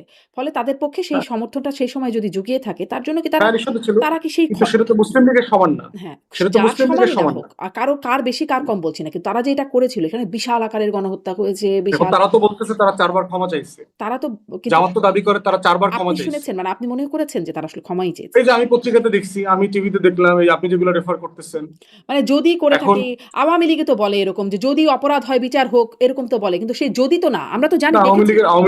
আওয়ামী লীগের সভানেত্রী, সেক্রেটারি, আওয়ামী লীগের কোনো গুরুত্বপূর্ণ নেতা 24 নিয়ে যদি কিন্তু দিয়েও কথা বলে নাই। আমি কদিন আগে আরাফাতের ইন্টারভিউ শুনলাম, আমি নওফেলের ইন্টারভিউ শুনলাম। এখানে শুধুমাত্র ন্যূনতম রিকনসিলিয়েশন শুনলাম আপনার শোতে। রাশেদ রহমান নামে একজন আওয়ামী লীগের এমপি ছিলেন, হুম, তিনি একটু রিকনসিলিয়েটরি কথাবার্তা এমপি ছিলেন বলেছেন। না? হ্যাঁ। এছাড়া আওয়ামী লীগের টপ লিডারশিপের কেউ ন্যূনতম মানে অনুশোচনা, মানে সরি বলা, দেশে বিদেশে যারা আছে একদম মাঠ না পর্যায়ের তারা কর্মী বলেন তো পর্যন্ত আমার কেউ অনুষ্ঠানে করে। ওবায়দুল কাদের বলেছেন, "যদি ভুল হয়ে থাকে আমরা দেশের মানুষের কাছে গিয়ে ক্ষমা চাইবো। আপনার অনুষ্ঠানে কেন বলব? আমরা দেশের মানুষের কাছে গিয়ে ক্ষমা চাইবো।" মানে এরকম করে তিনি ওই সময় বলেছিলেন। সো যদি শব্দটা আছে তাদের ভাষায়। এখন এখন পরশু দিনের বক্তব্যের পরে আপনার এই বক্তব্য তো এক্সপান্স হয়ে গেছে, আপনার এই বক্তব্য তো আর থাকে না। যখন তিনি বলেন যে লাশের বদলে লাশ। এখন প্রশ্ন হচ্ছে, আপনার আগের টপিকে যাই, সেটা হচ্ছে যে আপনি এই যে স্থানীয় নির্বাচন কাঠামোতে যেটা আছে, আমি প্র্যাকটিক্যালি মনে করছি না যে বিএনপি আওয়ামী লীগের নেতাদেরকে অথবা কোনো পরিচিত মুখকে নির্বাচন করতে দেবে। কারণ বিএনপির ইন্টারনাল কোন্দলই আমি ধারণা করছি ব্যাপক মাত্রায় সংঘর্ষ হবে, সহিংসতা হবে, শত শত লাশ পড়বে সারা দেশে বিএনপি। এবং বিএনপি এটা হ্যান্ডেল করতে পারবে না, ইতিমধ্যে তার লক্ষণ আমরা দেখতে পাচ্ছি। অতএব সেই জায়গায় আমি কোনো সম্ভাবনা দেখতে পাচ্ছি না যেখানে আওয়ামী লীগ কোনো স্পেস পাবে। কিন্তু ওইটা বলবেন যে বিএনপি ৩য়, ৪র্থ দল হয়ে যাবে আওয়ামী লীগ ফিরলে? তাহলে ১ম, ২য় কি হবে? আচ্ছা, রাইট। না, প্রশ্ন হচ্ছে দেখেন যে বিএনপি কিছু কিছু আচরণ করতেছে যেটা তার জাতীয়তাবাদী রাজনীতির সাথে যায় না।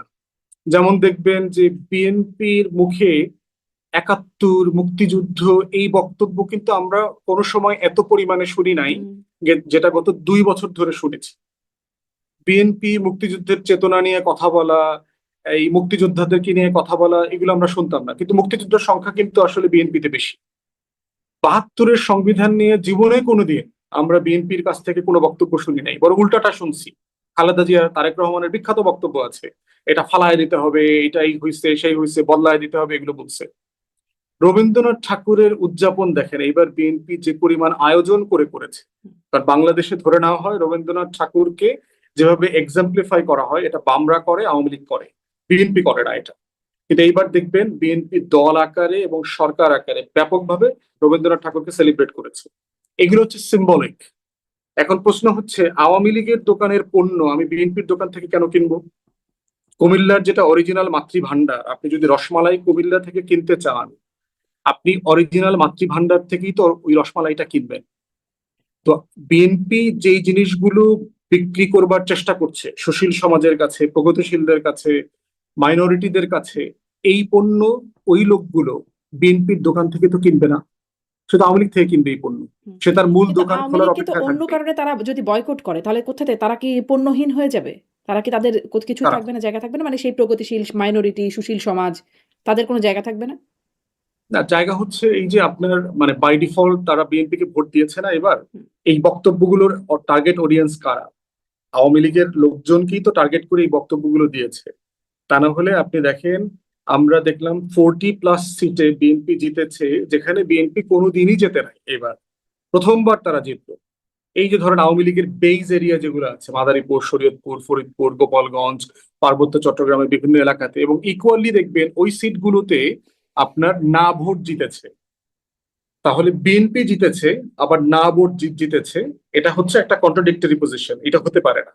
আবার ইকুয়ালি দেখলাম মাইনরিটি যেখানে ডমিনেন্ট, এরকম ধরেন 40%, 35%, 47% মাইনরিটি আছে, এই সিটগুলোতে কখনো বিএনপি জেতে না। কিন্তু এইবার দেখলাম ধানের শীষ জিতেছে, আবার না ভোট জিতেছে। অতএব সেই জায়গাতে যদি অরিজিনাল দোকানটা, অরিজিনাল মাতৃভান্ডারের দোকান খুলে যায়, তাহলে এই মানুষগুলো তো আর বিএনপির ধানের শীষে ভোট দেবে না। তখন কি হবে?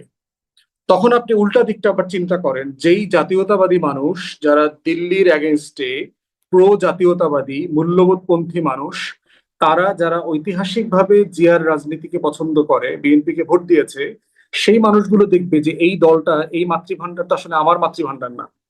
তাহলে বিএনপির অবস্থা হবে যে শহীদ জিয়ার রাজনীতি যারা করেন তারা দেখবে যে এই বিএনপি আমার মাতৃভান্ডার না। আবার আওয়ামী লীগের ভক্তরা দেখবে আরে আমার অরিজিনাল মাতৃভান্ডারের দোকান তো খুলে গেছে। তখন বর্তমান বিএনপির অবস্থাটা কি হবে? হুম। আমার প্রশ্নটা সে এটা তো তাহলে আসলে তারা তৃতীয় চতুর্থ যায়, প্রথম আর দ্বিতীয় কে হবে? নতুন রাজনৈতিক দল এখানে তৈরি হবে, কোথায় সেটা? যারা ওই মূল্যবোধের রাজনীতির। ধর আপনি কি এনসিপির কথা 2 বছর 3 বছর আগে ভেবেছেন? এনসিপি নামে একটা রাজনৈতিক দল হবে যারা গণ অভ্যুত্থানের নেতৃত্ব দিয়েছে, দেশ ওলট পালট করে দিয়েছে। আপনি কি 16-17 সালে ভেবেছেন নুরু, কোটা অধিকার আন্দোলন, গণ অধিকার পরিষদ নামে এইসব দল হবে? ভাবেন নাই তো। যেটা হবে রাজনৈতিক ভয়েডের মধ্য দিয়ে যেটা তাহলে হবে, আপনার মনে হয় রাজনৈতিক যে প্রথম শূন্যতা দ্বিতীয় পূরণ করবে। এনসিপি বা নুরুর দল এরকম কোনো দল হবে? এটা ওই ওই ওই যে ফাঁকা জায়গাটা, ওই যে বাংলাদেশপন্থী জাতীয়তাবাদী রাজনীতির যে ফাঁকা জায়গাটা, সেই জায়গাটাতে যিনি মাল মশলা দিতে পারবেন, যিনি রাজনৈতিক প্রস্তাবনা জাতিকে দিতে পারবেন, তারা তখন ওই জায়গার সাপোর্ট বেসটা তারা পাবেন। এটা খুব সিম্পল জিনিস, এর বাইরে তো আর কোনো অপশন নাই তো আপনার। হুম। আর আওয়ামী লীগ ফিরলে এসব ঘটনা হবে। আওয়ামী লীগ ফিরলে আওয়ামী লীগের কি হবে? আওয়ামী লীগের যে ভোট বেস এর কথা বলছেন আপনি। আ আওয়ামী লীগ ফিরবে টিরবে না পাই, আর লম্বা আলোচনা, মানে আচ্ছা। ওই আলোচনাতে আর ফিরবে যায় টিরবে লাভ না, নাই। এখানে তাহলে আওয়ামী লীগ একটুখানি ফিরছে না। জিজ্ঞাসাই করি তাহলে, যেহেতু মানে শেখ হাসিনা তো ঘোষণা দিচ্ছেন এই বছরের মধ্যেই নাকি তিনি ফিরবেন। আ কিন্তু আবার আরেকটা বক্তব্যে দেখলাম বলছেন যে তার পাসপোর্ট দিচ্ছে না। তাকে তিনি ফিরবেন কি করে? তাকে যেভাবে সামরিক বিমানে করে পাঠানো হয়েছে তাকে সেভাবেই ফিরিয়ে নেয়া হোক। এরকম করে বলছেন যে তিনি এখন ফিরতে চান। মানে সেক্ষেত্রে আপনার কি মনে হয়? আপনি আইনজীবীও বটে। প্রক্রিয়াটা কি তাকে ফেরানোর? যদি ফেরাতে চাওয়াই হয় তাহলে প্রক্রিয়াটা কি? প্রক্রিয়া তো দুইটা। একটা হচ্ছে ভারতের সাথে আমাদের এক্সট্রাডিশন ট্রিটি আছে, এক্সট্রাডিশন ট্রিটের অধীনে আপনি চাইবেন আসামি ইন্টারপোলের মাধ্যমে দূরের এলার জারি আর সে করা যদি আছে। নিজেই আসতে চায়? আপনার হ্যাঁ, ওইটা হলো সেকেন্ড অপশন, আচ্ছা। যে আপনি ভলান্টারিলি রিটার্ন করবেন। দুইটা অপশন আছে, এই দুইটা অপশনের যে কোনো একটা দিয়ে করবেন। প্রশ্ন হচ্ছে হাসিনাও ফিরবে না, ভারতও হাসিনাকে ফিরতে দিবে না, কোনোটাই হচ্ছে না, হুম। প্র্যাকটিক্যালি হবে না এটা। এখন যখন অতএব কিন্তু সরকারের পক্ষ থেকে ধরেন তিনি যে বলছেন যে আমি ফিরতে চাই, এ বছরই ফিরবো। কিন্তু তিনি বলছেন যে তার পাসপোর্ট দিচ্ছে না। সরকার কি এখন তাকে পাসপোর্ট দিয়ে তাকে ফেরার রাস্তা তৈরি করে দিতে পারে? সে কি পাসপোর্ট না থাকলে সে তো ট্রাভেল ডকুমেন্টের জন্য আবেদন করতে পারে হাই কমিশনে। দিল্লির বাংলাদেশ হাই কমিশনে আবেদন করুক না যে আমি ফিরতে চাই, পাবলিক স্টেটমেন্ট দেখ আমি ফিরতে চাই, আমি এই যে আবেদন করলাম ট্রাভেল ডকুমেন্টের জন্য। তারপর যদি বাংলাদেশ সরকার তাকে ট্রাভেল ডকুমেন্ট না দেয়, তাকে এন্টারটেইন করতে না চায়, কারণ সে বাংলাদেশী নাগরিক, শুধু বাংলাদেশে ফেরার তার শতভাগ রাইট আছে, এই অধিকার থেকে তো আপনি তাকে বঞ্চিত করতে পারবেন না। বিচার তো অন্য আলোচনা। হুম। মানে তাকে এখন প্রক্রিয়াটা হচ্ছে তাকে এখন ট্রাভেল ডকুমেন্টের জন্য আবেদন করতে হবে এবং তারপর ফেরার প্রক্রিয়া শুরু। আর যদি ভ্যালিড বাংলাদেশি পাসপোর্ট থাকে, তিনি টিকিট করে চলে আসুক, প্রেস কনফারেন্স করলেই হবে যে আমার বাংলাদেশি পাসপোর্ট, আমি টিকিট করছি, পরশুদিন সকালে আমি ল্যান্ড করবো, আসুক। হুম। আচ্ছা, স্পষ্ট। আপনি একটু মানে আপনি যেটি বলছিলেন একটু আগে সেটাতে আবার যাই যে আওয়ামী লীগ ফিরলে বা বিএনপি আওয়ামী লীগের দোকান খুলে বসছে, এই যে একটা বিষয় বলছিলেন। আ মানে আওয়ামী লীগ বিএনপিকে আসলে কি তারা মিলে যাচ্ছে? নাকি তাদের মিলিয়ে ফেলারও কোনো ন্যারেটিভ এর জায়গাও তৈরি হচ্ছে? মানে আমি এই কথাটা আরো শুনছিলাম, ধরেন আপনাদের জোট নেতা একজন আছেন রাশেদ প্রধান, তিনি বলছিলেন নৌকার শীষ। ধানের শীষ নৌকা মিলে নৌকার শীষ বানিয়ে ফেলেছেন। আ তারপরে নাহিদ ইসলাম সেই বোমা হাতে বোমা বিস্ফোরণ হলো সাভারে। তার পরপরই সাথে, সাথে বলে উঠলেন যে আওয়ামী লীগ বিএনপি সবাই মিলে আসুক দেখি কত শক্তি। মানে আওয়ামী লীগ বিএনপি মিলে এই আলোচনাগুলো হচ্ছে কেন? না, একটা একটা বিষয় দেখেন যে রিয়েলিস্টিকলি যিনি ফিরতে পারবেন না, তার ভোট ব্যাংকটার কি হবে। দেখেন 71-এর আগে বাংলাদেশে মুসলিম লীগ তো সবচেয়ে বড় রাজনৈতিক দল ছিল। তাহলে মুসলিম লীগের ভোটাররা কোথায় গেল? তারা তো এই ভূখণ্ডের বাসিন্দা ছিলেন না। হুম। তারা যখন দেখলেন যে মুসলিম লীগ নামক দল এখন আর প্র্যাকটিক্যালি এই দেশে নাই, দেশ স্বাধীন হয়ে গেছে, তারা কি তাদের চয়েস গুলো পরিবর্তন করেন নাই, অন্য জায়গায় ভোট দেন নাই? তারা কি দল বদল করেন নাই, অন্য জায়গায় চলে গেছেন? তো তাহলে প্রশ্ন হচ্ছে যে আপনার এই কাজগুলো ঐতিহাসিকভাবে বারবার হয়েছে।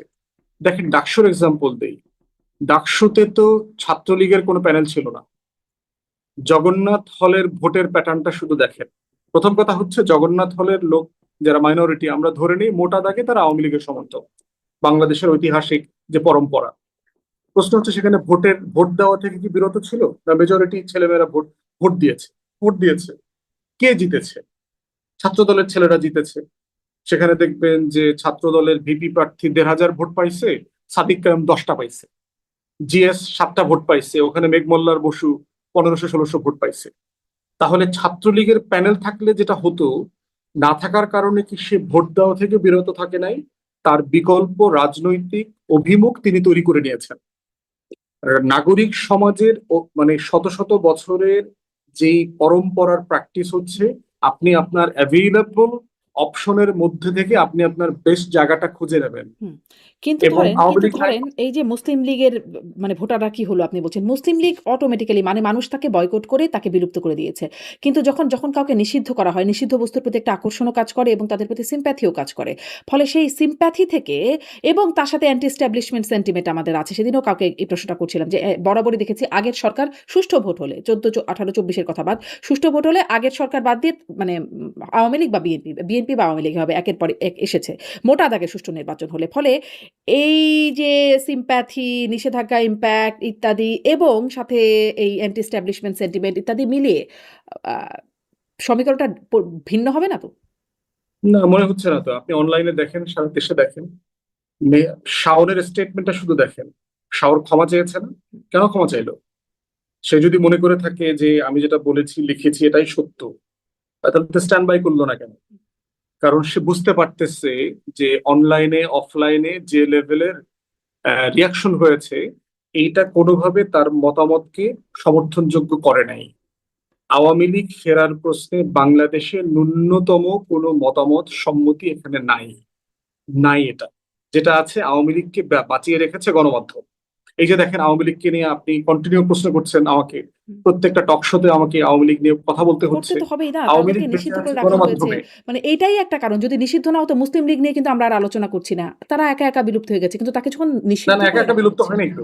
না, তাকে তো নিষিদ্ধ করা হয়েছে। একা একা বিলুপ্ত হয়নি তো। 72-এ পাকিস্তানপন্থী সকল রাজনৈতিক দলকে তো নিষিদ্ধ করে দিয়েছে শেখ মুজিব। 79 সালে এসে না আপনার জিয়াউর রহমান সাহেব এই এমবার্গো তুলে নিলেন। তুলে নেওয়ার পরে হচ্ছে আওয়ামী লীগও রাজনীতিতে ফিরে আসছে, তারপরে হচ্ছে মুসলিম লীগও ফিরে আসছে, এবং এখনো কিন্তু নির্বাচন কমিশনে মুসলিম লীগ নিবন্ধিত রাজনৈতিক দল। নেজামি ইসলাম আরেকটা পার্টি আপনার, যেটা তো দ্বিতীয় ছিল তো বৃহত্তম মানে তাদের তো দল নিষেধাজ্ঞা ছিল। নাই। কিন্তু সে বিলুপ্ত হয়ে গেছে। কারা কারা মানে বিলুপ্ত মুসলিম হয়ে লীগ। গেছে? মুসলিম লীগ।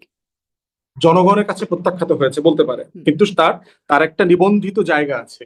প্রশ্ন হচ্ছে যে এখনো পর্যন্ত তো আওয়ামী লীগের প্রশ্নে কোনো সিদ্ধান্তই হয়নি। একটা টেম্পোরারি ব্যান আছে কাজের উপরে। সেখানে 72-এ শেখ মুজিবের সরকার তো আউটরাইট এই দলগুলোকে ব্যান করে দিয়েছে। তাহলে আপনি এই প্রসেস ফলো করার এন্ডে যান, তারপরে দেখা যাক কি হয়, যে আমরা রাজনৈতিক সিদ্ধান্তের মধ্য দিয়ে রাজনৈতিক দলগুলো আওয়ামী লীগের ব্যাপারে কি সিদ্ধান্ত নেয়, তারপরে দেখা যাবে যে জি। আওয়ামী লীগ ফিরতে পারে মানে কিনা। স্পষ্ট ওই প্রশ্নটা ওইখানেই। মানে এইজন্যই বারবার এই প্রসঙ্গটা আসে যে এই সিদ্ধান্তটা যদি মানুষের হাতে দেয়া হতো তাহলে কি সেটি বেশি সুবিবেচনাপূর্ণ হতো কিনা? যে তাদের যে অপকর্ম, তাদের যে হিসাব নিকাশ সেটি আসলে মানুষ গণতান্ত্রিকভাবে ঠিক করুক। যে তাদের বয়কট করার সুযোগ না আমি থাকুক। আমি নিজেও রেফারেন্ডামের কথা বলেছিলাম, হুম। যে আপনি ইনু সরকারকে বলেছিলাম রেফারেন্ডাম দিয়ে দেন, আওয়ামী লীগকে নিষিদ্ধ করা হবে কি হবে না দেখেন। হুম। সেটা দেয় নাই। বিদেশি গণমাধ্যমে সাক্ষাৎকার দেবার সময়ও তিনি বিষয়টাকে একরকম অস্বস্তি তার মুখে ফুটে উঠেছিল যে আওয়ামী লীগ নিষিদ্ধ করার ব্যাপারে, আওয়ামী লীগকে নিষিদ্ধ করা হবে না এরকম কথা বলেও ছিলেন। পরে হুট করে এসে নিষিদ্ধ করা হলো। ফলেই বারবার এই প্রশ্নগুলো আসে। দেশীয় গণমাধ্যমে যেমন আপনারা ফেস করেন, বিদেশি গণমাধ্যমে গেলেও এই বিষয়টা এসেই যায়। ফলেই প্রশ্নটা আসলে যে এরকমটা না হলে এই বারবার কি এটা ফেস করতে হতো কিনা? একটু আসি এনসিপি সমাবেশে যে হাতবোমা বিস্ফোরণ হলো, সেই প্রসঙ্গটাতে। আ আচ্ছা, একটু শাওনের কথা যেটা বলছেন সেটাও একটু শেষ করি। যে আপনিও বলেছেন যে এত দুঃসাহস হয় কোথা থেকে শাওনের? তিনি ক্ষমা চেয়েছেন। মানে অশ্লীল শব্দ ব্যবহার করা। এটি মানে কোনোভাবেই গ্রহণযোগ্য না। কিন্তু মানে ধরেন অশ্লীল শব্দ তো ৫ই আগস্টের পরে খুব পাবলিকলি শুনি। নিশ্চয়ই এর আগেও থাকতো। কিন্তু পাবলিকলি শোনার যে একটা ব্যাপার সেটি খুব রকমের শুনি।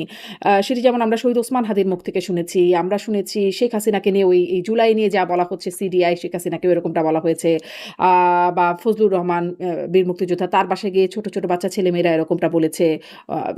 ফলে বা তারেক রহমানকে নিয়েও মিছিলে বলা হয়েছে ১, ২, ৩, ৪ টিনের চালে কাউয়া ইত্যাদি নানান রকম অশ্লীলতম স্লোগান বানানো হয়েছে।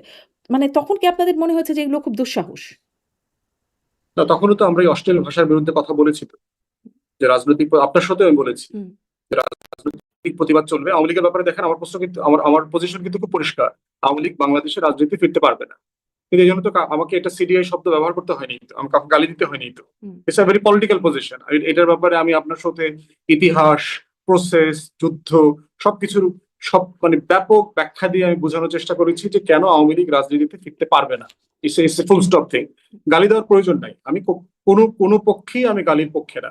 রাজনৈতিক ভাষায় কথা বলতে হবে, সমালোচনা করতে হবে, এবং সেটাই হচ্ছে বেস্ট মানে কোর্স অফ অ্যাকশন। একদম স্পষ্ট। একটু এনসিপি সমাবেশে যে হাতবোমা হামলা সেটার পরপরই আমরা যে আচ্ছা, এটা খুবই তো দুঃখজনক আর কি, এবং দুজন যুবলীগ কর্মীকে গ্রেফতার করা হয়েছে। আমার মনে হয় ভালোভাবে জিজ্ঞাসাবাদ করা দরকার, এবং একই সময় দেখবেন যে বৃষ্টি হচ্ছিল, এলাকাতে কারেন্ট চলে গেছে, আবার এই ঘটনাটা ঘটেছে। তো এটা নিঃসন্দেহে যে কোনো রাজনৈতিক সভা সমাবেশে এ ধরনের ঘটনা ঘটা দুঃখজনক। যেটা ধরেন শেখ হাসিনার আহ, সমাবেশে যেটা হয়েছে গুলিস্তানে, ২১শে একই আগস্ট। রকম ভাবে ওটাও আমরা সমালোচনা করেছিলাম। এখন সরকারের এটা সিরিয়াসলি বিবেচনাকে নেওয়া দরকার। কারণ হচ্ছে সরকার যদি মনে করে যে এটা এনসিপিটাতে হয়েছে ঠিক আছে, মাথায় রাখিয়েন যে আপনাদের সমাবেশে যেটা হবে না সেটাও কিন্তু আপনি নিশ্চিত থাকতে পারবেন না। কারণ এর আগেও কিন্তু সাবেক প্রধানমন্ত্রীর সমাবেশে এই ঘটনাগুলো ঘটেছে। রাজনৈতিক সভা সমাবেশে নিরাপত্তা দেবার দায়িত্ব পুলিশের, এবং এই কর্মসূচিগুলো কিন্তু ঘোষণা দিয়ে কর্মসূচি পালন করা হচ্ছে। এনসিপি কিন্তু কোনো গোপন সংগঠন না যে হুট করে এক জায়গাতে গিয়ে একটা পদযাত্রা করছে, ব্যাপারটা তা না। তারা অফিসিয়ালি ঘোষণা করে প্রশাসনকে জানিয়েই তারা কর্মসূচি পালন করছে। আমার মনে হয় যে আইন শৃঙ্খলা বাহিনী এবং গোয়েন্দা সংস্থাকে সিরিয়াসলি এটা তদন্ত করা দরকার, এবং এগুলো খতিয়ে দেখে বিচারের আওতায় আনা দরকার। কিন্তু এটাই তার হচ্ছে জন্য একমাত্র সাথে, সাথে মানে সলিউশন। তারেক রহমানের কাছে জবাব চাওয়া বা বিএনপি আওয়ামী লীগ মিলে আসুক, দেখি তাদের কত শক্তি, মানে বিএনপিকে এর সাথে মিলিয়ে ফেলা এটা কি একটা যৌক্তিক অবস্থান নাহিদ ইসলামের? সরকার সরকার আকারে পড়েন, মানে আমি এটাকে সরকার আকারে পড়ছি, মানে তারেক রহমান জবাব দেওয়া মানে হচ্ছে সরকারকে বলছে। এটা বাংলাদেশের একটা কমন স্লোগান আর কি। সরকার জবাব দেন, স্বরাষ্ট্রমন্ত্রী জবাব চাই, স্বরাষ্ট্রমন্ত্রী অফিস ঘেরাও করা, এগুলো তো আমরা রাজনৈতিক কর্মসূচি আকারে পালন করেছি। এর মানে কি স্বরাষ্ট্রমন্ত্রী খুন খারাপি করছেন? ব্যাপারটা তো এরকম না। যেমন আহ, আপনার টিআইবি বললো না যে 900 খুন হয়েছে গত 3-4 মাসে, আমরা তো স্বরাষ্ট্রমন্ত্রী আমকে তো ব্লেম করছি যে আপনি দায়ী। এর মানে কি স্বরাষ্ট্রমন্ত্রী খুন করেছে? ব্যাপারটা এরকম না। রাষ্ট্র আকারে দেখেন এই বিষয়টাকে, মানে একদম মানে লিটারালি নেওয়ার দরকার কিন্তু নাই আর ধরেন কি। এই যে আপনি যেটার কথা বললেন ২১শে আগস্টের বোমা হামলা, সেটার জবাবটাও কি সরকার সেই সময়ে দিল? বা দিতে বিচারটাও তো দিতে বন্ধ পারে হয়ে নাই গেল। তো। না, বিচারটাও তো বন্ধ অফকোর্স হয়ে গেল। না, দিতে পারে নাই তো। দিতে পারে না বলেই তো তারা সমালোচিত হয়েছে। দিন শেষে ধরেন হাসিনাকে আমি অপছন্দ করি, আমি ঘৃণা করি, আওয়ামী লীগকে আমি ঘৃণা করি, কিন্তু যতক্ষণ পর্যন্ত তিনি রাজনৈতিক কর্মসূচি পালন করছেন সাবেক প্রধানমন্ত্রী হিসেবে, ততক্ষণ পর্যন্ত তার নিরাপত্তা দেওয়ার দায়িত্ব তো সরকারের। এটা তো মানে সিম্পল জিনিস আর কি। হুম। অতএব 2004 সালে 5 সালে যেগুলো হয়েছে এটা কোনোভাবেই তো বিচার তদন্তের নামে যেটা হয়েছে, আমার মনে আছে জলিল সাহেব তখন আওয়ামী লীগের সেক্রেটারি, থানায় থানায় মামলা করবার জন্য ঘুরেছেন। তখনকার কোনো থানা মামলা নিচ্ছে না, ওসি থানায় নাই, পালায় গেছে, এক থানায় আরেক থানাকে রেফার করতেছে। এগুলো তো বাজে এক্সাম্পল তৈরি করেছে। রাষ্ট্র আজকের এখানে এই যে দুর্বৃত্তপনার জায়গাতে এসছে তো এক দুই দিনে না, এটা তো বছরের পর বছর, দশকের পর দশক ধরে আমাদের যে সাকসেসিভ তো ফেইলিয়ার এই যে দায়, আইন আপনি ভুল শৃঙ্খলা। স্বীকারের কথা বলছেন, ভুল স্বীকার করেছে বিএনপি? না, এখন এটা তো মানে করলে তো আমরা সবাই জানতাম আর কি। তারা যেটা করেছে, তারেক রহমান নিজে নিজের বক্তব্য দিয়েছে, আওয়ামী লীগ আবার বাড়াবাড়ি করেছে। এসে দেখেন সে যতটা না এটা ইনভেস্টিগেট করবার চেষ্টা করেছে, আসল হুম, যারা দায়ী তাদেরকে খুঁজে বের করার চেষ্টা করেছে, তার থেকে বেশি হচ্ছে খালেদা জিয়া এবং তারেক রহমানকে ভিলিফাই করার চেষ্টা করেছে। হুম। তাহলে মানে দেখেন এই যে মানে এক পক্ষ আরেক পক্ষকে যতটুকু অ্যাবিউজ করা যায় সিস্টেমে ক্ষমতায় পেলে, এটাই তো আমার রাষ্ট্র কাঠামোকে দুর্বল করে দিয়েছে। সেজন্যই তো আজকে আমাকে আপনাকে শুধু গোপন ক্ষমতায় কে আছে, ডিপ হুম। স্টেট, কালো বিড়াল এগুলো খুঁজে বেড়াতে হচ্ছে। এটা তো আমাদের সবার জন্য কালেকটিভ ভাবে দুঃখজনক তো। জি, তখন যেমন হয় না, কিন্তু আমরা তো নতুন বন্দোবস্তর কথা শুনলাম। মানে ২ বছর হয়ে গেল গণ-অভ্যুত্থানের। সেখানে আসলে কতটুকু পৌঁছালো? ধরেন এখনো বিচার বিভাগের দিকে তাকালে আপনি বলছিলেন যাতে তাকে যতই আপনি ঘৃণা করেন না কেন, মানে যদি স্বাভাবিকভাবে মানে খুব সহজ করে সামারাইজ করি, তারও একটা সুবিচার, ন্যায় বিচার পাওয়ার অধিকার আছে। ধরেন সাবেক প্রধান বিচারপতির কথা যদি বলি, খুবই বয়স্ক একজন মানুষ। তিনি মানে একের পর এক জামিন হচ্ছেন নতুন একটা মামলা দিয়ে, তাকে হত্যা মামলা দিয়ে। আ মানে তিনি কি হত্যা করেছেন? আবার মানে ওই আপনারই প্রশ্ন। তাকে হত্যা মামলা দিয়ে রাখা হচ্ছে। এরকম একটা জাস্ট আমি উদাহরণ হিসেবে বললাম। সুবিচারের জায়গাটি কতটুকু নিশ্চিত হলো? একটা বিষয় দেখেন যে আপনারা যারা বাঙালিরা মার্কিন মুলুকে থাকেন, আপনারা কি ভাত খাওয়া বন্ধ করে দিয়েছেন? ভাত হুম, খাওয়া তো বন্ধ করে নাই। আমাদের বাঙালিরা এখনো আয়েশ করে পিকনিক করে ডাল ভাত খায় পার্কে গিয়ে। খাইসলত তো ভাই সহজে বদলায় না। মানে এটা তো একটা লম্বা লড়াই। মানে আমার সরকার বদলে গেছে বলি, একটা গণ অভ্যুত্থান হয়েছে বলি দেশের সব মানুষের খাইসলত বদলে গেছে। দেশের মানুষের খাসলত তো ফ্যাসিবাদ তো শুধু বদলাতে হবে দল না। না, একটা আমাদের খাইসলতের ব্যাপার। মানে ইনস্টিটিউশন গুলো, বিচার বিভাগ, সেখানে যদি এরকম হতে থাকে তাহলে খাসলতের কথা তো আর এটা না, কতটুকু মামলাটাই তো যায়? একটা ভুল মামলা দিয়েছে, আমি বলেছি। এবিএম খায়রুল হক আরো সিরিয়াস অন্যায় করেছেন। হুম। দেশের বিচার বিভাগ, আইন, সংবিধান মানে সবকিছু নিয়ে তিনি যে হাস্যকর কাজ করেছেন, তাকে তো সিরিয়াস ব্রিচ অফ ওথ, তিনি যে প্রধান বিচারপতির শপথ নিয়েছেন সংবিধান সমুন্নত রাখবার, সেগুলো তিনি ভঙ্গ করেছেন। কিন্তু একটা মামলা হয় নাই তার আসল অপরাধের জন্য। তো এইটা হচ্ছে শুধু তার জন্য না, সবকিছুর জন্য। মানে তো প্রত্যেকটা সেটা তো আওয়ামী আপনারাও আমলের করতে আওয়ামী পারেন, লীগের পারেন না? মামলা। সেই মামলাটা তো আপনারাও করতে পারেন। করেন না কেন? জি, সরি, মানে বুঝতে সেই পারিনি। মামলাটা তো আপনারাও করতে পারেন। আপনিও করতে পারেন, আইনজীবী। আপনি না, সেটা তো ধরেন ব্যক্তি হিসাবে করা যাবে না, কারণ হচ্ছে তো রাষ্ট্রকে করতে হবে তো মামলাটা।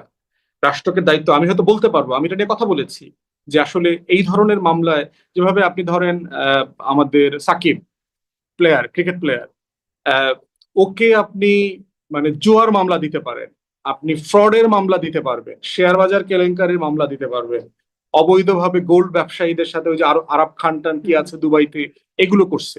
সেটা না দিয়ে তো আপনি আর কি যাত্রাবাড়ি খুন, মিরপুরে খুন, আবার 28 নম্বর 32 নম্বর মামলার আসামি, এগুলো দিয়েছেন।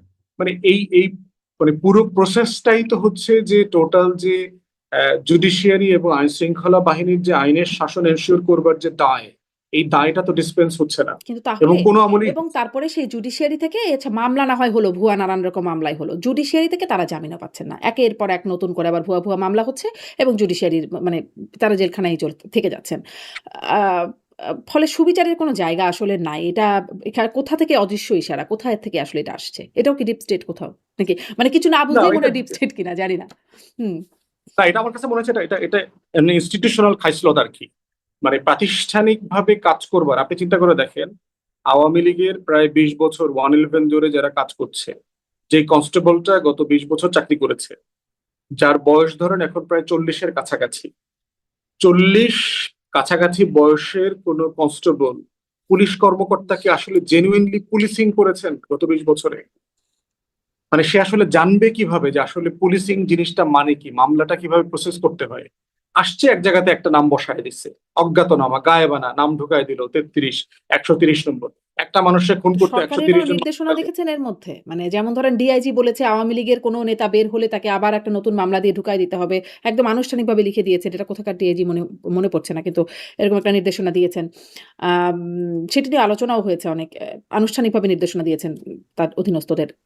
এমনি তো অন্তর্বর্তীকালীন সরকারের সময় দেখেছি যে আপনার ওই যে মিথ্যা মামলা যেটা হচ্ছে ভুয়া মামলার ব্যাপারে একটা প্রভিশন তারা করেছে সরাসরি এসপির কাছে কাগজপত্র দিয়ে আবেদন করবার জন্য যেন এই মামলাটা তাকে তাকে অব্যাহতি দেওয়া হয়। আমি নিজে পার্সোনালি এরকম অনেকগুলো মিথ্যা মামলা ডিল করেছি। হুম।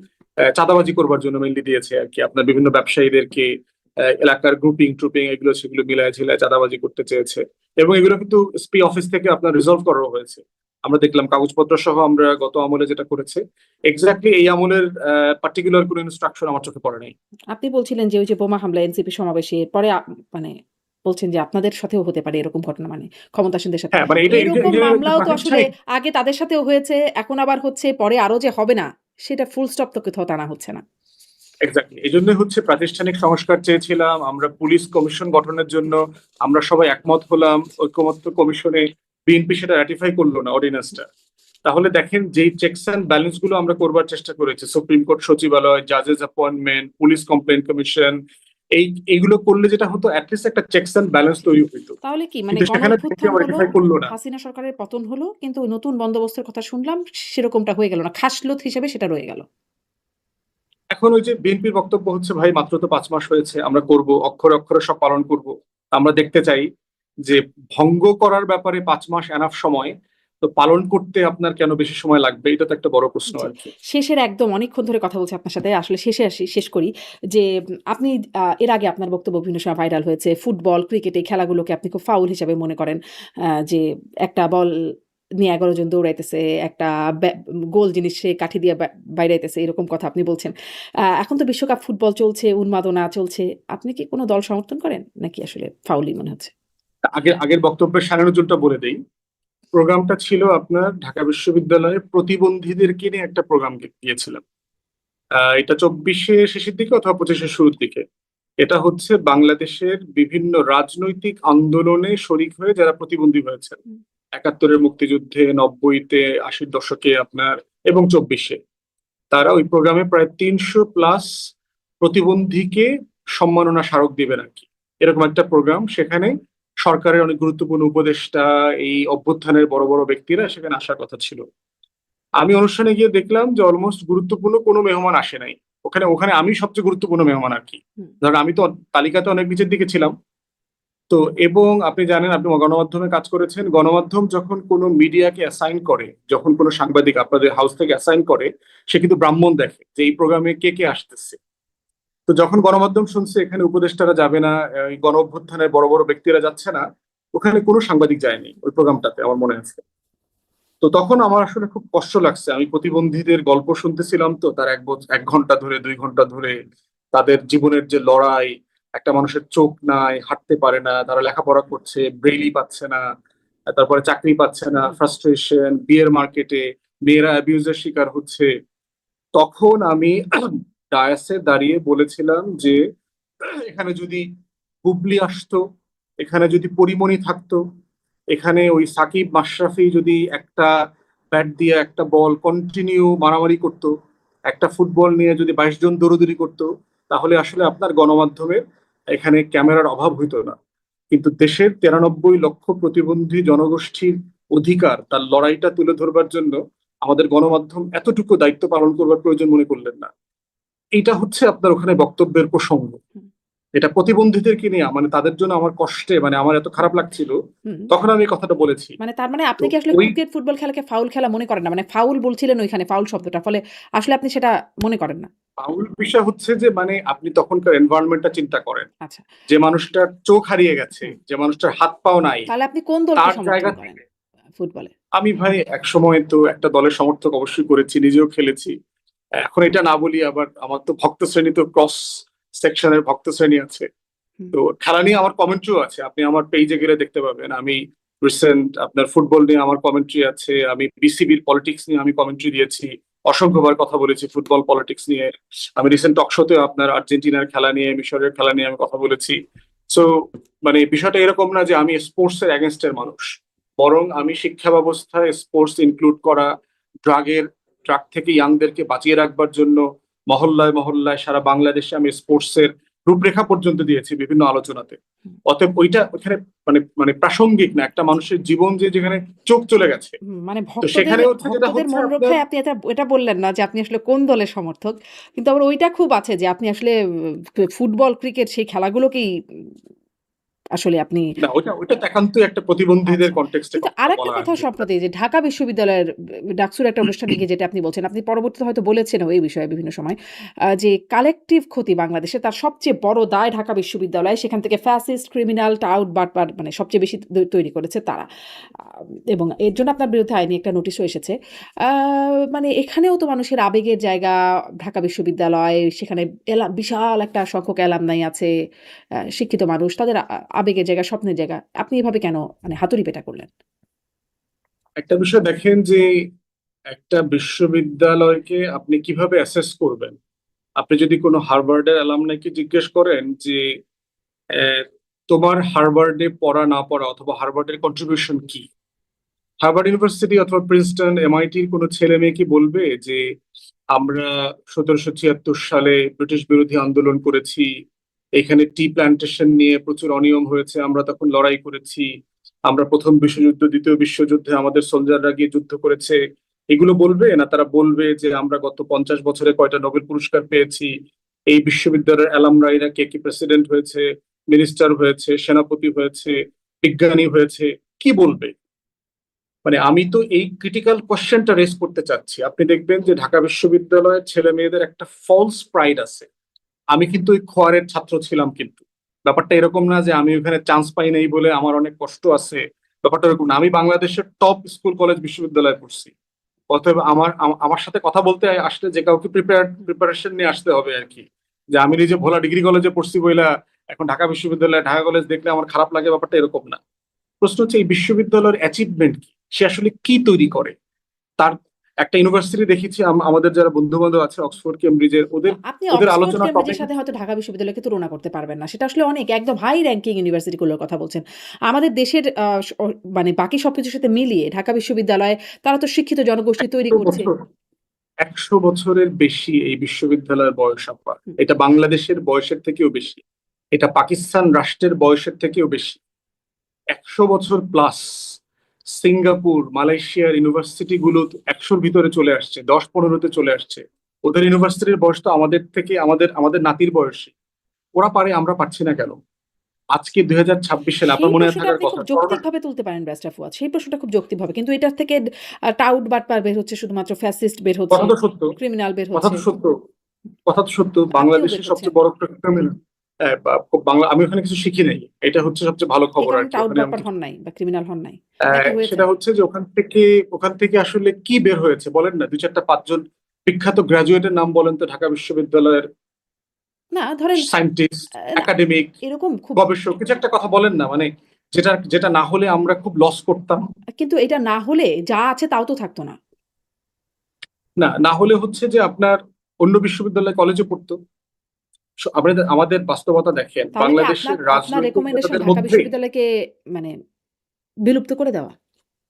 না, সেটা তো প্রশ্ন, সে তর্ক না। তর্ক হচ্ছে আপনাদেরকে চিন্তা করতে বাধ্য করা যে এই বিশ্ববিদ্যালয়ের অবদানটা কি। এই বিশ্ববিদ্যালয় গত 100 বছরে 100টা মৌলিক বই বের করে নাই। এটা তো কোনো বিশ্ববিদ্যালয় করে নাই, আমাদের দেশের কোনো মাদ্রাসা, স্কুল, কলেজ কিছুই তো করে নাই। এইটাই তো, তাহলে এই তর্কটা তুলতে হবে না? মানে আপনি কি এগুলাকে এইভাবেই রাখবেন? মানে এখানে এই দৈন্যতা চলবে, এখানে শ্যাওলা পড়ে থাকবে, এখানে কোনো লেখাপড়া হবে না, এটা প্রেম চত্বর হবে, এটা ফুসকা চত্বর হবে। মানে এই তর্কটা কি আমাকে তুলতে হবে না যে এই বিশ্ববিদ্যালয়ের কোনো কন্ট্রিবিউশন নাই, সে কোনো সায়েন্টিস্ট তৈরি করতে পারে না, সে ডক্টর ইউনূসের মতো একজন হয়তো নোবেল পুরস্কার নিজ দায়িত্বে পাইছে, কিন্তু আমার আর নোবেল পুরস্কার নাই কেন? তাও তো উনি ধরেন পলিটিক্যাল নোবেল পুরস্কার পাইছে শান্তিতে। মানে এটা এটা তো কোনো কিছু আবিষ্কার করে করতে হয়নি। তাহলে আমার মৌলিক সাবস্টেন্সটা কি? আমার বিখ্যাত 10টা অ্যালামনাই আছে কিনা আমার বিশ্ববিদ্যালয়ে, যাদেরকে সারা পৃথিবী চেনে? মানে আমাকে তো এই 100 বছর পার হয়ে আমি শুধু বিশ্ববিদ্যালয়ের ছাত্র, এটা অনেক গর্বিত। মানে এটা তো কোনো গর্ব হইতে পারে না। আপনি বিশ্ববিদ্যালয়ের অনার্স পড়ে বাইরে যান, দেখেন তো কোনো পৃথিবীর কোনো ইউরোপিয়ান বিশ্ববিদ্যালয় অনার্সকে ভ্যালিডেট করে কিনা, আমার বিশ্ববিদ্যালয়ের মাস্টার্সকে ভ্যালিডেট করে কিনা। হুম। আমি করে ইউনিভার্সিটিতে তো, 2 বছর করে না? পড়েছি। সেখান থেকে পড়ে এসে তো বিভিন্ন জায়গায় পিএইচডি করছে, মাস্টার্স করছে, পরে বড়, বড় না, জায়গায় জয়েন করছে। সরাসরি করতে পারছেন না। আমি ইউনিভার্সিটিতে 2 বছর পড়ে গেছি, আমাকে এ লেভেলের ইকুইভ্যালেন্স দিয়েছে ইংল্যান্ডে। আমাকে ওখানে ফাউন্ডেশন কোর্স করতে হয়েছে, তারপরে আমি আন্ডার গ্রেডে ঢুকেছি। ওখানে এখানে অনার্স করে গেলে আপনার 3 বছর 2 বছরের জন্য ইয়ে দেয়, আপনার রিকগনিশন দেয়। মাস্টার্স করে গেলে অনার্সের রিকগনিশন দেয়। তো লজ্জার বিষয় না? আমার লজ্জা লাগার কথা না? আপনার মনে আছে কিনা কিন্তু এই করোনার সময় বাস্তবতায় ঢাকা কিন্তু করি নাই। বিশ্ববিদ্যালয়ে এই বাস্তবতায় কিন্তু না। অনার্স করলে অনার্সের রিকগনিশন কিন্তু পাচ্ছে মানুষ। আমরা মানে আমরা নিজেও বাইরে আসছি, পড়াশোনা করেছি। ফলে না, সব জায়গায় না। তো এটার সাথে আপনার অনেক কিছু যোগ বিয়োগ করতে হয়েছে, আপনার ওয়ার্ক এক্সপিরিয়েন্স, আপনার লাইফের এক্সপার্টিজ, আপনার আরো এক্সট্রা কি অনার্সকে কি অনার্স করেছেন, হিসেবে এক্সট্রা নিচ্ছে। কারিকুলাম। অনার্সকে অনার্স হিসেবে না, নিচ্ছে। এটা অধিকাংশ ইউনিভার্সিটিতে না। পৃথিবীর টপ ইউনিভার্সিটি কেউ এটা অ্যাকসেপ্ট করে না। আমি ইংল্যান্ডের ধরে 3rd টপ ইউনিভার্সিটিতে পড়েছি, ইউনিভার্সিটি অফ লন্ডনে। এটা করে না, অ্যাকসেপ্ট করে না। অতএব এবং দেখবেন মাস্টার্স করে আপনি সরাসরি পিএইচডি করতে পারছেন না। আপনাকে টিচিং এক্সপিরিয়েন্স দেখাতে হচ্ছে 5 বছর 7 বছর, তারপরে আপনি পিএইচডি তে চান্স পাচ্ছেন। আইএলটিএস করতে হচ্ছে, আপনাকে অনেক রিকোয়ারমেন্ট ফুলফিল করতে ভাষাগত হচ্ছে। জায়গা থেকে। তো সব জায়গাতে এই বিষয়টা তো আছে। তাহলে আমার বিশ্ববিদ্যালয়কে তো এই প্রশ্নের মুখোমুখি হতে হবে। আমার বিশ্ববিদ্যালয় বুয়েট করোনার সময় স্যানিটাইজার আবিষ্কার করেছে, দেখেছেন? এটা তারা আবার ঘটা করে প্রেসে দিয়েছে। রিক্সা আবিষ্কার করে বুয়েট, মানে যেখানে সারা দুনিয়া এখন এআই করতেছে, ইলন মাস্ক মহাকাশে জিনিস পাঠাচ্ছে, আমার বিশ্ববিদ্যালয়ের ছেলেমেয়েরা টিএসসি তে সবাই মিলে খেলা দেখতেছে। এটাই তার ঢাকা বিশ্ববিদ্যালয় নিয়ে অনেক গর্বের বিষয়। তারা সবাই খেলা দেখতে পারে। 10 টাকায় চা সমোচা কিনতে পাওয়া যায় এখানে। ধান কাটা ভিসি এখানে অ্যাপয়েন্টমেন্ট পাইছে। আমি যদি রাষ্ট্রটাকে এগিয়ে নিয়ে যেতে চাই, আমি যদি আমার বিশ্ববিদ্যালয়কে বিশ্বমানের করতে চাই, এই তর্কগুলো তুলতে হবে আমাদেরকে। আমার ভাষা পছন্দ না হোক, কিন্তু তর্কটা তুলতে হবে, এই তর্ক নিয়ে আলাপ করতে হবে। জি। এবং বাংলাদেশের খারাপ লোকদের একটা বিশাল অংশ হচ্ছে ঢাকা বিশ্ববিদ্যালয়ে। 2-4টা ভালো মানুষ নাই তা বলছে না। এই জন্য হচ্ছে আবার যত ভালো মানুষ আছে, যাদের অবদান আছে তারা বাংলাদেশে, দেখেন তো 10জন ভালো রাজনীতিবিদের নাম বলেন তো ঢাকা বিশ্ববিদ্যালয়ে পড়েছে, যারা বাংলাদেশের ভাগ্য বদলে দিয়েছে। 5 বাংলাদেশের জনের নাম ভাগ্য বলেন কে তো। বদলেছে আসলে? বাংলাদেশের ভাগ্য ভাগ্য বদলাইলে ধরেন শেখ মুজিব নাম বলতে পারবেন, বঙ্গবন্ধু শেখ শেরে মুজিব, বাংলার নাম বলতে তিনিও ছিলেন পারবেন। ঢাকা বিশ্ববিদ্যালয়ের শিক্ষক। আমাদের বর্তমান প্রধানমন্ত্রী তিনি মানে না, শিক্ষার্থী। ঢাকা তিনিও ভর্তি হয়েছিলেন, পরে শেষ করতে পারেন নাই, কিন্তু ভর্তি হয়েছিলেন। কয়জনের নাম বলতে পারবেন? সালাউদ্দিন শেরে আহমেদ বাংলা, স্বরাষ্ট্রমন্ত্রী, মানে সোহরাওয়ার্দী। যারা বর্তমানে রাজনীতিবিদ আছেন, যারা সবাই আসলে ঢাকা বিশ্ববিদ্যালয়ের বেশিরভাগই ছাত্রছাত্রী। এর ভিতরে কয়জন দেশ বদলাইছেন আর কয়জন দেশ ডুবাইছেন, সেই তর্কটা করতে হবে আর কি। এই জন্য হচ্ছে এই আলোচনাটা আমাদেরকে তুলতে হবে যে কেন 1500 2000 ইউনিভার্সিটির তালিকা তো ঢাকা বিশ্ববিদ্যালয় নাই। মানে আপনার তো লজ্জা লাগার কথা, এটা নিয়ে যে আবার আপনি তর্ক, মানে আমাকে গালাগালি না, করতেছেন। সেই আপনি তো তর্কটা তো আত্মসমালোচনা বটেই। করবেন। সেই তর্কটা তো সবসময় করা হয়। কেন গবেষণা হচ্ছে না? কেন মানে এর মান এত খারাপের দিকে যাচ্ছে? কেন ভালোর দিকে না গিয়ে, মানে আগে যেখানে একটা র্যাঙ্কিং এ ছিল, সেখানে বহু দিন যাবত সেই র্যাঙ্কিং এ নেই। সেই তর্কটা আছে, কিন্তু মানে সেই বিশ্লেষণটা আছে। কিন্তু এটা নিয়ে মানে আপনার কাছে যে প্রশ্নটা করা, যে কালেকটিভ ক্ষতির জন্য বা ঢাকা বিশ্ববিদ্যালয় দায়ী, সেখান থেকে ফ্যাসিস্ট আউট, বাটপার, ক্রিমিনালরা বের হচ্ছে, এবং এটা না থাকলে কি হবে? তখনই মানে এটা কি আপনার ভাষাগত আপনি জায়গা আমার মনে নাকি? হচ্ছে পুরো বক্তব্যটা শুনলেন না? না, এটা হচ্ছে পুরো বক্তব্যের 2-2.5 মিনিট হয়তো শুনেছেন। আমি মনে হয় আমি তো পুরোটাই প্রায় শুনেছি। 25 অনেক বড় একটা বক্তব্য। মিনিট, হ্যাঁ। প্রায় 25 মিনিট লম্বা বক্তব্য দিয়েছি। তো সেখানে আমার যে কোনো লাইনের সাথে যে কারো দ্বিমত থাকতে পারে, but this is what I said, আপনি কি আই সেটা লিগ্যাল স্ট্যান্ড বাই নোটিসের ইট। ব্যাখ্যা দিয়েছেন বা দিবেন? না, জাস্ট ওয়াটলেস আর কি। ওখানে কোনো লিগ্যাল সাবস্টেন্স নাই আর কি। এগুলা কিছু রাজনৈতিক অ্যাটেনশন সিকার আর কি। মানে কোনো লিগ্যাল সাবস্টেন্স নাই। সে কোর্টে যাক না, দেখি আমাকে কোর্ট তলব করে কিনা, আমি কোর্টে গিয়ে উত্তর দেবো আর কি। কোর্ট তো অনেক কিছু ভয় করে কাকে করতে হবে সেটাও তো আবার ওই যে বলছিলেন যে খাস না, লোকদের আমি তো কাছে। সরকারি দল না। খাস আমি তো লোকদের সরকারি কাছে। দল না, আমি বিরোধী দল। আমাকে তো করতেই পারবে, আমার তো সমস্যা নাই। অনেক ধন্যবাদ মাজুদ দুর্বল ভাই। মানুষ, সাবলটার্ন। অনেক ধন্যবাদ যুক্ত হবার জন্য, সময় দেবার জন্য। আবারও সামনে কথা হবে নিশ্চয়ই। ধন্যবাদ দর্শক সাথে থাকার ধন্যবাদ। জন্য। ধন্যবাদ।